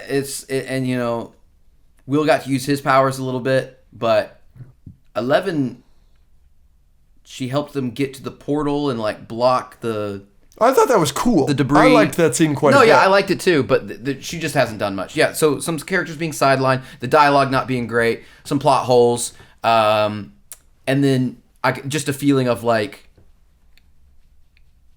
I'm not disappointed, but I'm not this is peak. You know what I mean? And it could be. And you've been this is peak for every season of Stranger Things up until this point. Yeah, basically. And I felt Volume 1 of Season 5 was peak. I loved Volume 1 of Season 5. Volume 1 was good. I loved it. Yeah, Volume 1 was good. So that's kind of how I feel about Volume 2. Where it's I'm happy. It's good. It could be so much worse, but yes, it could also be better. And I just know it could be because of these things that we're talking about. So I don't have a lot of other specific negatives. There aren't things that are making me want to be holy, this is the best thing in the world. Yeah. So is that the majority of your negatives? Mm-hmm. So I'll kind of speed run through mine because I have quite a few left. Speaking of sideline characters, where the fuck is Joyce?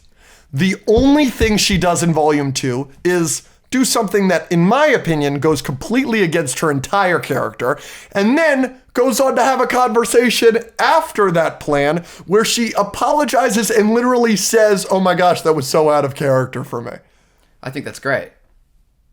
I didn't like it. And I don't like that that's the only... Joyce is... Characters can progress.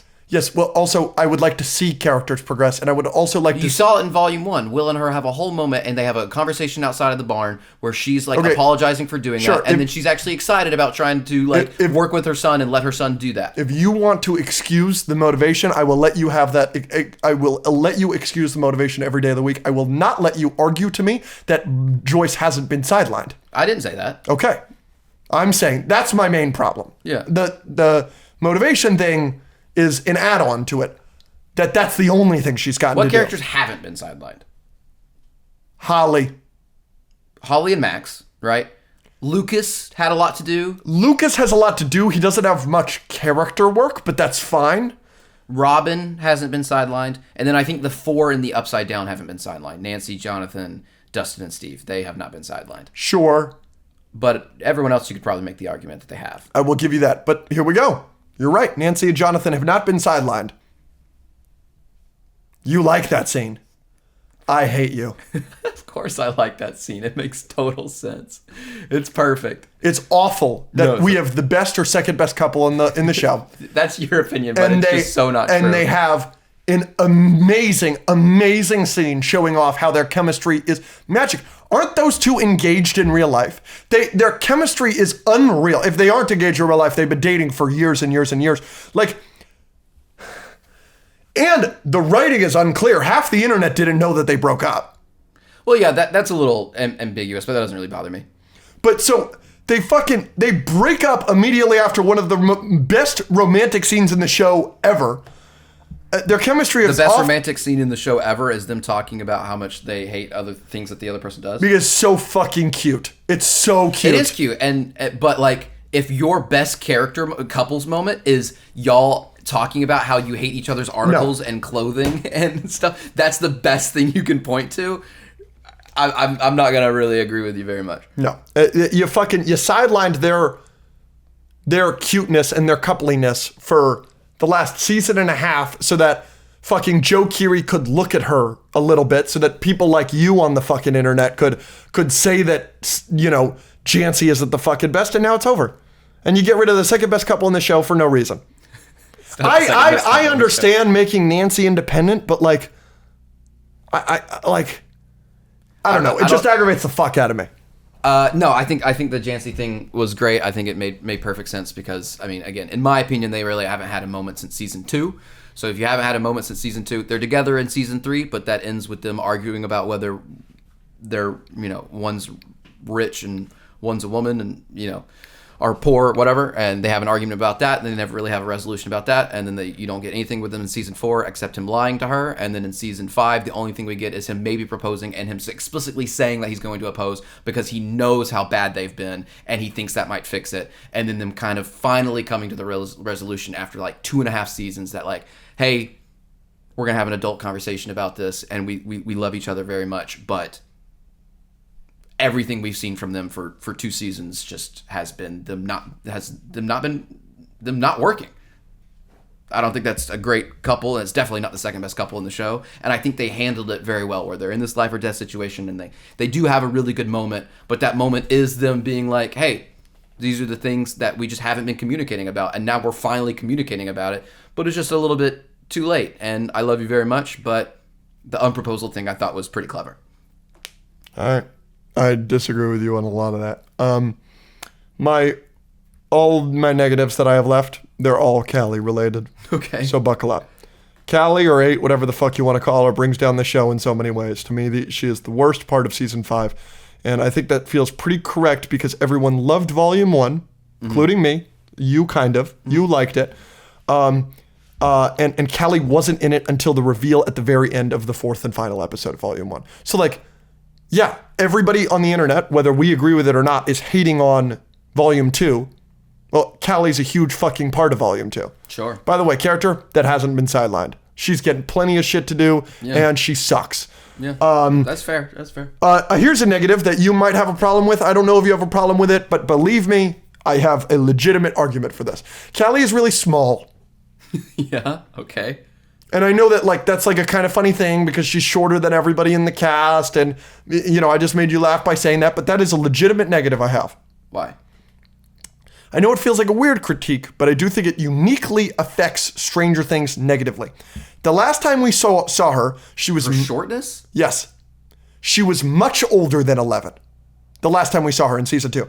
And thus a figure that she looked up to. She was taller than her, but that was in season 2 when Millie was an actual child.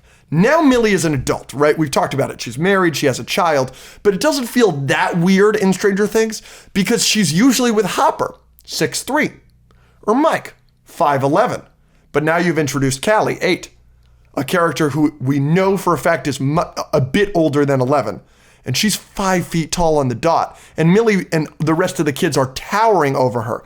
It actually takes me out of the show and like objectively hurts my suspension of disbelief. Go back, look on TikTok or go on the internet, look at any scene with Callie in a group setting. She is distractingly short. Okay. She's definitely short. And then Final thing. It is no secret that the Lost Sister episode of Stranger Things Season 2 is widely considered the worst episode in the entire series. Yep. But the Duffers were always commended for it. Not for the episode, but because it was such an obvious backdoor pilot. And like that attempt went so poorly, they just dropped it and never acknowledged it again. Until now, where it feels like the Duffers are going, oh yeah, y'all hated that? Well, we're going to bring her back but instead of one episode, she's going to monopolize Hopper and Eleven, two of the best characters in the show, for 3 and maybe 4 episodes if she monopolizes them in the finale. The hubris from them, in my opinion, has been the biggest undoing of this season. I mean, when they brought her back, I thought it was pretty ballsy. Yep. Right? So I will give you that. It is ballsy. Yeah. For them to double down on the character that everyone hates. Yeah. But, I mean, they do make her... They give you reasons to hate her. You know, in the Lost Sister episode, they wanted you to like her. Sure. Right? And now... You're cooking. Now they're writing her as a villain. Sure. Basically. An antagonistic figure. Yeah. So, sure. That's interesting. I've got a lot of positives. What are your positives? Okay. Positives for Volume 2. I think the Steve and Dustin resolution was great. Yep. I think that's one of the best scenes in this season. Yep. Easily. Yep. We all knew it was coming. Yep. Because we love Dustin and Steve ever since season freaking 2, you know? Yep. And people were mad at Dustin for being annoying because he's grieving. I thought that was great for his character. People were mad at Steve because he's being mean to Dustin. I think that was somewhat justified at the start, and then it kind of started to get annoying. Then they literally have a fist fight. And we're all just waiting for them to get back to the duo that we love, and then we get it. And I think Dustin's acting is great in that scene. Agreed. And I think it just made such you want to hug him. And I think it was written really well. That's one of the things in the writing that I do like. Yep. Is their chemistry, and I think Joe's acting is great because his reaction to what Dustin is doing, yes, is really great. He's like surprised. Yep. But like you can also see that he's caring. Yes. He's caring about his it. eyes. Yeah. His acting with his eyes is phenomenal. I agree completely. So that whole you can't die, like please, like you can't die, like please, like it's so good. So I think that's probably my best character moment of the show. Can I highlight something about that scene that I think is going a bit underrated, because I've seen a lot of positivity about that scene specifically, and I also like that scene quite a bit. I like that he would have died. Yeah, they show. I like that they acknowledge that Dustin is right.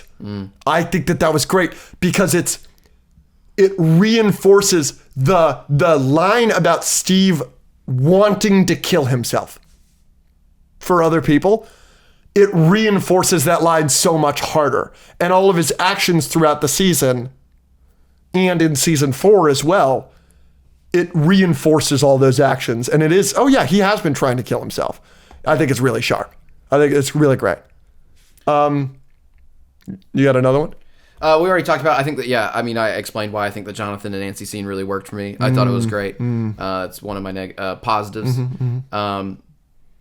I have Callie sucks balls. That wasn't necessarily my positive. Lou Max is hitting. Yes, I have that written down. Lou Max is so good. Lou Max is hitting. And they have arguably their best moment as a couple in Volume 2, which is the moment where she goes, it wasn't the music, it was you. Yeah. And then they also have a great comedic moment. Are you sick of the song yet? No. Are you? Yes. I thought that was so funny. So good. So I'm glad she's back. Their chemistry is excellent. They are. I keep calling Jancy the second best couple in the show because Lou Max is the best couple in the show. They're phenomenal. Yeah, everyone likes them a lot. I'm a little bit lower on them than other people, but I still like them quite a bit. You think so? The black couple is the couple you're lowest on? Well, it's only half black. What are you talking about? You think Max is black? Hollywood has deemed that all redheads are black. Have they not? Oh, so you think it's a fully... It's a fully black couple. We should move on because I'm going to make a joke that we're going to have to cut. I'm surprised that you're not thinking about cutting what I just said. Should we? No. Who's what? Gingers are black in Hollywood. That's a known thing. Oh, Hollywood. I thought you said like a person's name. Why? Oh, because they keep replacing gingers. Every redhead is a black person in Hollywood now. Yeah, interesting. Yeah. There's like a million examples. It's pretty funny. I know, it's crazy. Yeah. What the frick were we talking about? Lumax? Lumax! You're lower on them than everybody else, Yes, and I called am. you a racist. Yes. Yep. But that's a well-established fact, I suppose, on this podcast. Sure. Would you like to know why, or Yeah. you don't care? No, why you're lower on Lumax? Yeah. Yes, of course. Because you're a racist. Ding, ding, ding. No, so I think they've had more moments than Jonathan and Nancy, clearly, because Jonathan and Nancy haven't had any since season 2. Yeah. But I think they are great. I obviously have them below 11 because I think they're great. Yeah. We did talk about that as a negative. 11 got fucked in volume 2. Yeah, but that's because 11 hasn't done anything and she was in the Upside Down the whole time. Yeah. I don't want to get into it because people are just going to hate me because people love Luke Max so much. I mean, they broke up for one thing, and you have good reason for that. Max was depressed. Her brother died, but they did break up, and she kind of treats him terrible for most of season 4. Yeah, but he still loves her. Great. It's so sweet. It is very sweet. Steve still loves Nancy. You don't like that. So she never liked him. Max likes Lucas, but she's just depressed. She doesn't. She needs to didn't handle treat her him depression. she didn't treat him that well in Lucas season 3 is willing either. to wait for her, even though he's Mr. Popular and a basketball player now. I think that's very sweet, but I also don't think that makes them the best couple in the show when there are moments like them breaking up for basically a whole season. And I love most of the stuff in season 3 where she's teaching 11 to like be independent and stuff. But there are some very toxic things in that season where she's literally like just manipulating Lucas. Yeah. I don't think that's particularly and healthy. the spying on them is not good. Yeah, no. So that moment. But they're kids. They were 8. Yeah, but we're comparing them to other kid relationships. Jonathan and Nancy is not a kid relationship. Oh, they started in high school, but at least That's not true. Steve and Nancy did. But yes, they're older, but they're still young. So a couple of those things, but no, I still love Lumax overall. I just also people act like those things didn't happen or that they're this perfect couple. I think, but they do have moments that other couples do not, like in season 4 where they're writing the thing. Oh, so Very so cute. And Lucas is a great boyfriend. And I'm glad that Max is back and she can say something like that where she can actually finally give back to Lucas and say, you're the reason that I'm here. I think they have great moments. Not saying, I think they're probably my second or third favorite couple in the show. I would have said Joyce and Hopper after this season. So after this season, Lumax will probably definitely be 2. But yeah, they're great. I hope she freaking... I mean, she's gotten a lot of screen time, so I guess this isn't that big of a complaint, but like, I don't want her in the finale, the entirety of the finale, to be in a wheelchair. Oh, she's gotten more than enough screen time. She could be totally... Yeah, but like, if the whole entire squad is in the Upside Down fighting Demogorgons and like blowing up an entire universe and she's just sitting there in a wheelchair, I think that's going to be kind of stupid. I want her working with them. I disagree. Congratulations are in order.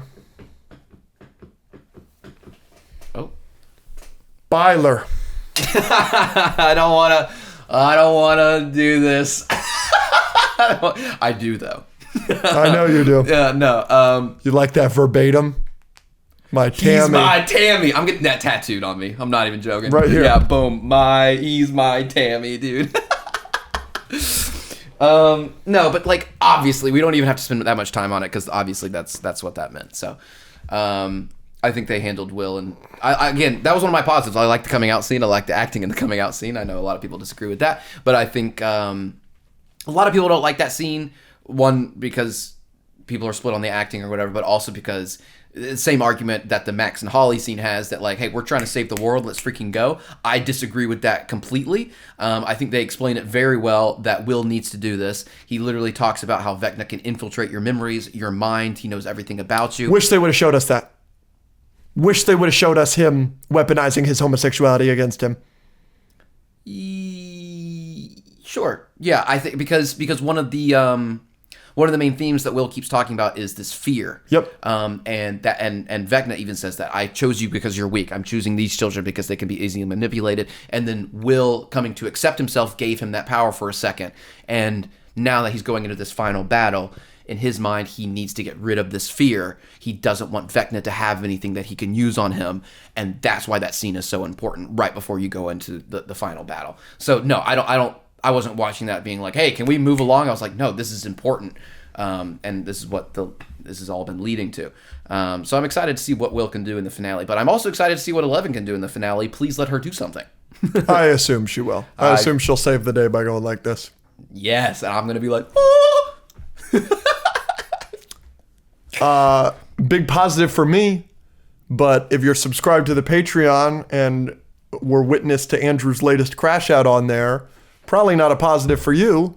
Yeah, Stancy's never happening. Yeah, that's fine. Fuck you, bitch. Well, if you actually paid attention to what I said during that episode, I was totally fine with Nancy not ending up with anyone. I only had to defend Stancy so much because y'all were being idiots and not understanding why people can make that argument. You were arguing that she liked Steve. Period. I made the argument that Steve and Nancy could potentially be better than Jonathan and Nancy, and that they had more moments, at least from... An argument you made in that episode was that when he is telling her about their future with the kids and this and that, we were like, that freaks her out. And you were like, I don't get that vibe. She specifically, bar for bar, was like, what the fuck? Yes, in the scene where they break up. So I like... Fuck you, bitch. So, I hate you. I hate you. So who was more right? Let's see. Let's take a poll. They literally broke up. Love. All right, we're gonna start getting into the Vecna shit. Okay. Jamie Campbell Bower is fucking incredible. He's the GOAT, dude.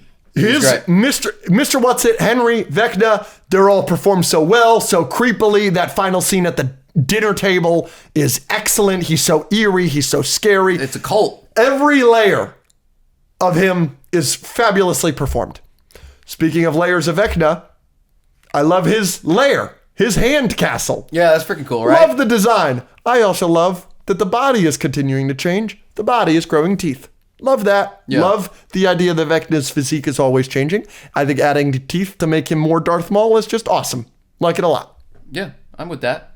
I'm with that a lot. Will breaking Vecna's leg was awesome. Oh yeah, that was a great scene.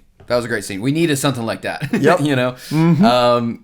I think the run in the trailer was better than it is in the show. Agreed. Because they cut. It's edited poorly. Yeah. Why would you do that? Leave it. It's so good in the trailer. Leave it like that. Yeah, but the fact that he the acting with the run is good. Yeah. I don't want to shit on him there. Good. But the fact that he could tap into Vecna and Vecna's like, what is happening? Is great. But I also like the fact that they don't let Will control Vecna for that long. Sure. Because that wouldn't really make sense. He literally just got these... He just learned how to use these powers. Yeah. And I also like that he was limping the rest of the time. Yeah. Yeah, that's good. Yeah, Sadie Sink is phenomenal. She's just such a great actress. She might be the best actress in the cast. Just wanted to say that. Yeah, she's great. I want to talk about my favorite sequence in Volume 2. Okay. The hospital sequence is awesome. Yeah, I was trying to guess what it was. It was so much fun. The Duffer Brothers cook when they get into a hospital. It's so much fun. The loudspeaker call out where she's like, do they understand English? And she goes, no. Then this doesn't need to be private. So good. That was so good. I like that the Vicky thing didn't take long.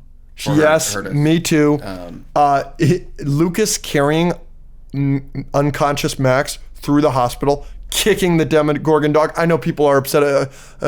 Shut the fuck up. They're the dogs. The dogs are always weaker than the Demogorgons. Yeah. The dogs in season 2 do not do the damage that the season 5 volume 1 Demogorgons do. No. So I'm fine with him kicking the dog. The dog was fine after he kicked him. He just kicked him back. But I loved that. That was awesome. I was like, fuck yeah, Lucas.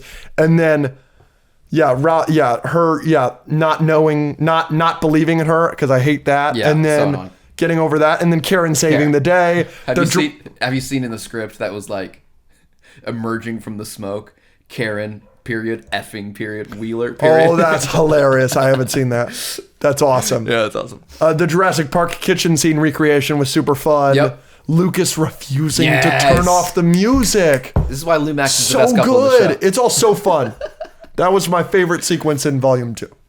Yeah, I'm with that. I like that a lot. I'm trying to think if anything competes. What was the other thing? I like the sequence with the Frankensteining the Demogorgon and Max and Holly having to run and that. I don't know if I like it better, but that would be up there as well. Another one of my positives for Volume 2, Mr. Clark finally knows. Huge W. I'm loving every moment of that. I'll give you that, but I've always thought it was charming that he didn't know. Yeah, but it's so charming that he does. Yeah. It's so good. Yeah. He deserves it. Yeah. And now he can be... If they kill him, I'll kill myself. And he's...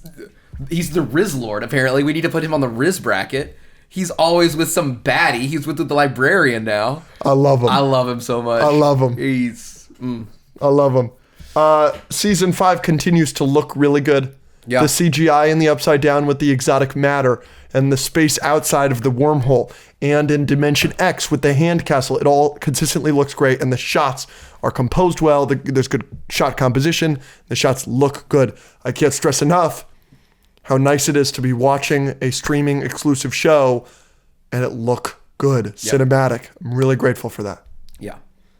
And then my final positive is I really like the setup for the final episode. I think the ending of the final episode 7, was really good, really fun. So the ending of the 7th episode wasn't super mind-blowing. No. It wasn't super mind-blowing. No. But I think if you're disappointed by that, it's more on you for having specific expectations going in, not the actual quality of the episode. Do you think it's on the Duffers at all for building it up? 100%. I think directors need to shut the frick up. Mm-hmm. James Gunn needs to shut the frick up. Mm-hmm. Duffer Brothers need to shut the frick up. Mm-hmm. They keep saying these things, and I understand that you're trying to market it, but like James did that for the Peacemaker finale, and now the Duffers did this for Volume 2. They called it a bloodbath. They said Volume 2 is a bloodbath. Nobody died. No, it's not. And they also call I understand the coming out scene is super emotional, and I really, really liked it, and it was really good for the character. Mm-hmm. But like, they were saying that like halfway during the table read, halfway through the episode, everyone started crying, and they just cried until the end of the episode, and it is the most emotional episode in the show. Ooh, and I wouldn't have said that. I was going. That's why everyone was going in thinking that everyone was going to die and something crazy was going to happen, and we're going to be just absolutely heartbroken. It's a good scene. I understand if you cried during the scene, it needed to happen. Like, it's very emotional, but it's not the most acting like we're going to be absolutely devastated by episode 7. No one's devastated by episode 7. Nothing happened in episode 7. So I was not disappointed by the fact that like nothing crazy happened and episode didn't have this crazy cliffhanger, because I know we're getting the other episode in 5 days, and then that's the finale. Stop thinking episode 7 should be the finale. Episode 8 is the finale. So I think a lot of people online, I think you need to get offline. I need you to stop listening and taking all these actors and directors' comments as gospel truth and going in with all these expectations. If you just watched it and understood that we're getting the episode in less than a week, the next one, I think a lot of people, by being online and going in with certain expectations, liked it a lot less than they could have if they just watched it for what it is. Now, with that being said, episode 7 wasn't super mind-blowing. I'm not saying it was great, but I didn't come out of it with those kind of thoughts. Can I tell you why I think it's a little bit fair that people have a problem with episode 7 that has nothing to do with any of the problems that you just listed? Sure. They've been doing these volumes where they drop a couple episodes at a time since season 4. Yeah. Every single volume ender has been a game changer until episode 7. We've had 2, right? Volume 1 of season 4 ends with Running Up That Hill, which is arguably the best scene in the entire show. Mm-hmm. And season 5, volume 1 ends with the amazing Will Demogorgon scene. So you're following that up to this finale. And the finale of volume 2 of Stranger Things season 4 is the finale of that season, which is a great finale. Right. I think this is just a little bit different, because this is just the first finale that the Duffers have missed on. I know that it's not a finale. Yes. But you know what I'm saying. They couldn't have done the theater thing if they did it any different, though. I think it's just structured differently. Sure. Because if you watch, how many episodes are there in season 4? 9, 8 or 9? 9? I think there's 9. Sure. If you watch episode 8, and then there was like a 5-day break between 8 and 9, I think people would have hated 8 a lot more. But again, that's on you for like, you're cooking, needing or expecting, or everyone's bothered by these schedules or having to wait a week and stuff, and I'm just not. Sure, you're cooking. Yeah. I've got a lot of questions. Sure. Do you have more positives you want to get into? No. Are you sure? Yeah, I my overall positive for volume 2 is just that it did get me. I'm looking forward to the finale just as much or more than I ever have. Yeah. So I'm excited. Well, me too, and I'm so excited for your event. It's gonna be fun. Which will be in 2 days if you're watching this when this comes out. Are you nervous? No. Someone asked me this today, actually. I'm not nervous about the actual event. I think it's going to be fun. I love hosting. I love doing all that. I am more anxious about all the content that I'm trying to make out of it, because not only am I hosting and doing all the trivia and making sure I'm communicating with AMC and everyone's getting there and just doing the event, I am also trying to make sure that all the cameras are rolling, my audio is rolling, that everything that I have scripted in my brain for all the different pieces of content is scripted properly. We get all the footage that we need. Doing long form videos, doing short form videos, what do I have time for, making sure it all fits in there. So like the anxiety of like trying to actually create a piece of content that will do well so that, you know, I can justify doing more of these in the future. That is something I'm more anxious about than actually the event itself and hosting. I am nervous that if it sucks, that would suck. That would suck. That would suck a lot. But yeah. Well, anything you need help with, you let me know. I appreciate it. Will we so these are questions that I have for the finale or general. Will we get more of Henry's backstory, or is that it? And was that the mind flayer in the case? I really need to see what's in the case. So if that's all we get for Vecna's backstory, you would be disappointed? I will be a little but annoyed. You think that we will get that scene? How are they going to do it? Because I thought for sure it would have been in that scene, but then it wasn't. Is it just Vecna just going to explain it? Or maybe someone jacks into his mind and somehow we see it. I don't know. We'll see. Maybe that's the explanation of the mind flayer coming back, and we realize that it's been controlling Vecna the whole time. I don't know. We'll see. Will we learn why 11 is the only kid that the blood really worked on? That was explicitly said by Callie, that the blood only really worked on her. So that's what I've been asking for. Thank you for acknowledging that she's stronger and better than all the kids. I needed that. Now it makes sense to me that it was because his blood worked on her. But why did his blood work on her, or is it just an anomaly? Will we see that? Do you think we will or no? I don't know. That one I'm not sure. I wouldn't bother me either way. Will we learn why this specific day is so important? The Stranger Things day. That I don't think is... You don't think so? I think that's just when 11 happened to open the portal. But it's the day that Will was taken. It's the day that she opened the portal. But then it's also the day that it's the anniversary of that day that he's doing the big thing. And he's specifically doing it on that day. It feels a little bit Avatar. Is it a Sozin's Comet situation? Where is it because the portal was opened on that day? Is he stronger on that day than any other day? We'll see. Yeah. Will anyone die? I'm to the point where I don't think anyone will. If they don't, I think that is a big... I don't know. It's hard for me to explain why. I think that would be a big problem. Interesting. I was about to ask why, but you just said it's hard for you to explain why. I think people are complaining about the plot armor. Sure. People are complaining about the fact that they keep saying it's devastating and then it's not. Mm-hmm. And if we go 5 seasons... and all you've done is introduce characters every season so then you can kill them off because you don't have the balls to kill anyone off. Sure. You introduce Billy and you kill him off the next season. You introduce Bob, kill him off the same season. Introduce Eddie, kill him off the same season.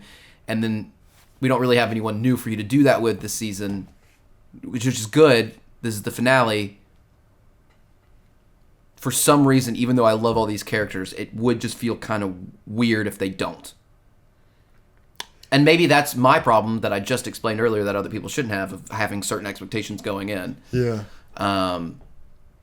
But I want to feel the gravity of the show that I've watched for a decade. Yeah. I don't want to say I want it to feel real because we're talking about wormholes and Vecna and mind control and stuff like that. But like, if I've watched it for 10 years and I don't want to call it a payoff, but it does seem like, because I want them to all have a happy ending, but I also want it to be a finale. I want it to be heavy. It's hard to describe, but I do think it would be a mistake if they don't. But I'll have to watch it to know for sure. You just alluded to it. The Duffers don't really kill anybody. Other than the unnamed Mind Flayer victims, the Vecna victims, the only people to die in the entire show is Barb, Bob, Billy, and Eddie. Yep. They have a track record of not killing their characters. It would not surprise me at all if nobody died. I don't know how I'm going to feel about it. I've always been of the camp where I just want these guys to be happy. Yeah. So if they're happy, I'll be happy. That's kind of my thought process with it. So, will 11 and 8 sacrifice themselves? or is it a fake out? I think they're setting it up too much for it to actually happen. I agree. I think the fact that Hopper is clocked in on it, picking up on it. I think the fact that 11 doesn't seem gung-ho to do it. I think the fact that they've purposely written Callie to be annoying all leads to the fact that maybe 11 will try to, and someone will save her, and then they'll sacrifice themselves. It'll be a fake out like that, or I don't know. But before the Callie thing and the setup for it, I figured 11 might have to do something like that, and 11 was going to die. But now that they've kind of set it up like this, I'm not sure. Maybe it's a fake out, yeah. Does Callie betray everyone? Is Yes. she working for Dr. K or worse, Vecna, the Mind Flayer, Dr. Brenner? Not sure. Could be. But you think Callie's a bad guy and she's going to betray somebody? Callie's whole character since she's been back is we need to kill ourselves. That's all she's done. So even if 11 isn't in on the plan, I think she's going to try and make it the plan. Which, by the way, we're a big mental health podcast. I think that Stranger Things largely has pretty good messaging when it comes to mental health. The message of to end a cycle of abuse is by killing ourselves is a horrible, I don't think that's fair. horrible sentiment. I don't think that's fair. Sure. This is talking about government programs and their blood being used for that, and the only way to get rid of it, they're going to be hunted their whole life. It's not just, oh, we're going to end a cycle of abuse. No, we're trying to end a war where they're going to be searching for us for across the whole world, and we're endangering everyone around us. I don't think that's fair. So you brought up that there aren't too many new characters introduced to this season of this show for them to kill. They're not going to kill Derek or Holly. So that was my question. Do any of the children die? Could Derek die? That's what I was going to ask. No, they're not going to kill Derek. You don't think they're going to kill any of the children? I thought they were going to kill Holly. When she's falling, I thought she's going to splat. Yeah, I was like, I mean, Vecna catching her was actually the best thing that could happen for her. Yep. Because otherwise she was going to die. Yep. That was a cool scene too. But no, I don't think they're going to kill the kids. Sure. But who knows? Can the finale stick the landing? Yes. Will it stick the landing? Yes. I still have faith that they're going to stick the landing. I'm not going into the finale thinking that they're going to F it up. Is it possible that they F it up? 100%. A lot of people are calling this Game of Thrones. Yeah, and I've seen responses to those videos that are like, you're being disrespectful to the Game of Thrones fans and what we went through. Like, it's not even remotely close to how bad Game of Thrones was. Wow. I think they would have to, like, F up a lot of stuff in the finale for it to be even remotely that bad. I'm not a Game of Thrones fan, so I can't necessarily speak on that from what I've heard. I'm afraid... I'm not afraid that they're going to do anything as bad as Game of Thrones. I really don't think that's going to happen. I am afraid that it's going to feel like this Volume 2 felt, where it was like, that was good. I'm not blown away. I can't call that peak, but I'm satisfied. And that'll be fine, but I really want it to be like, yes! That's what I want. I'm not sure if we're going to get that, but it's possible. We'll see. We'll see. You got anything else you want to say? No. Well, ladies and gentlemen, this is our last episode of 2025. It has been, without question, the best year of the podcast. We thank you so much for all of the love and support this year. It has been amazing. And look forward to next week, where we will be reviewing the Stranger Things finale. His favorite live-action TV show of all time will be over. And look forward to our annual recap episode, where we will be counting our top 10 favorite movies of the year. I'll be ranking every show I watched this year. Can't wait for year 4 of the podcast. We love you. Happy holidays. Happy New Year. We love you. And we hope to see plenty of you at the Andrew's event. Stranger Things event. At the event. I'm so excited. And look forward to content from him about that. Make sure to like and comment on it, please. I love you all very much, and thank you for a great year. And we hope you have a great New Year's. And if you're watching Stranger Things, buckle up. Love y'all.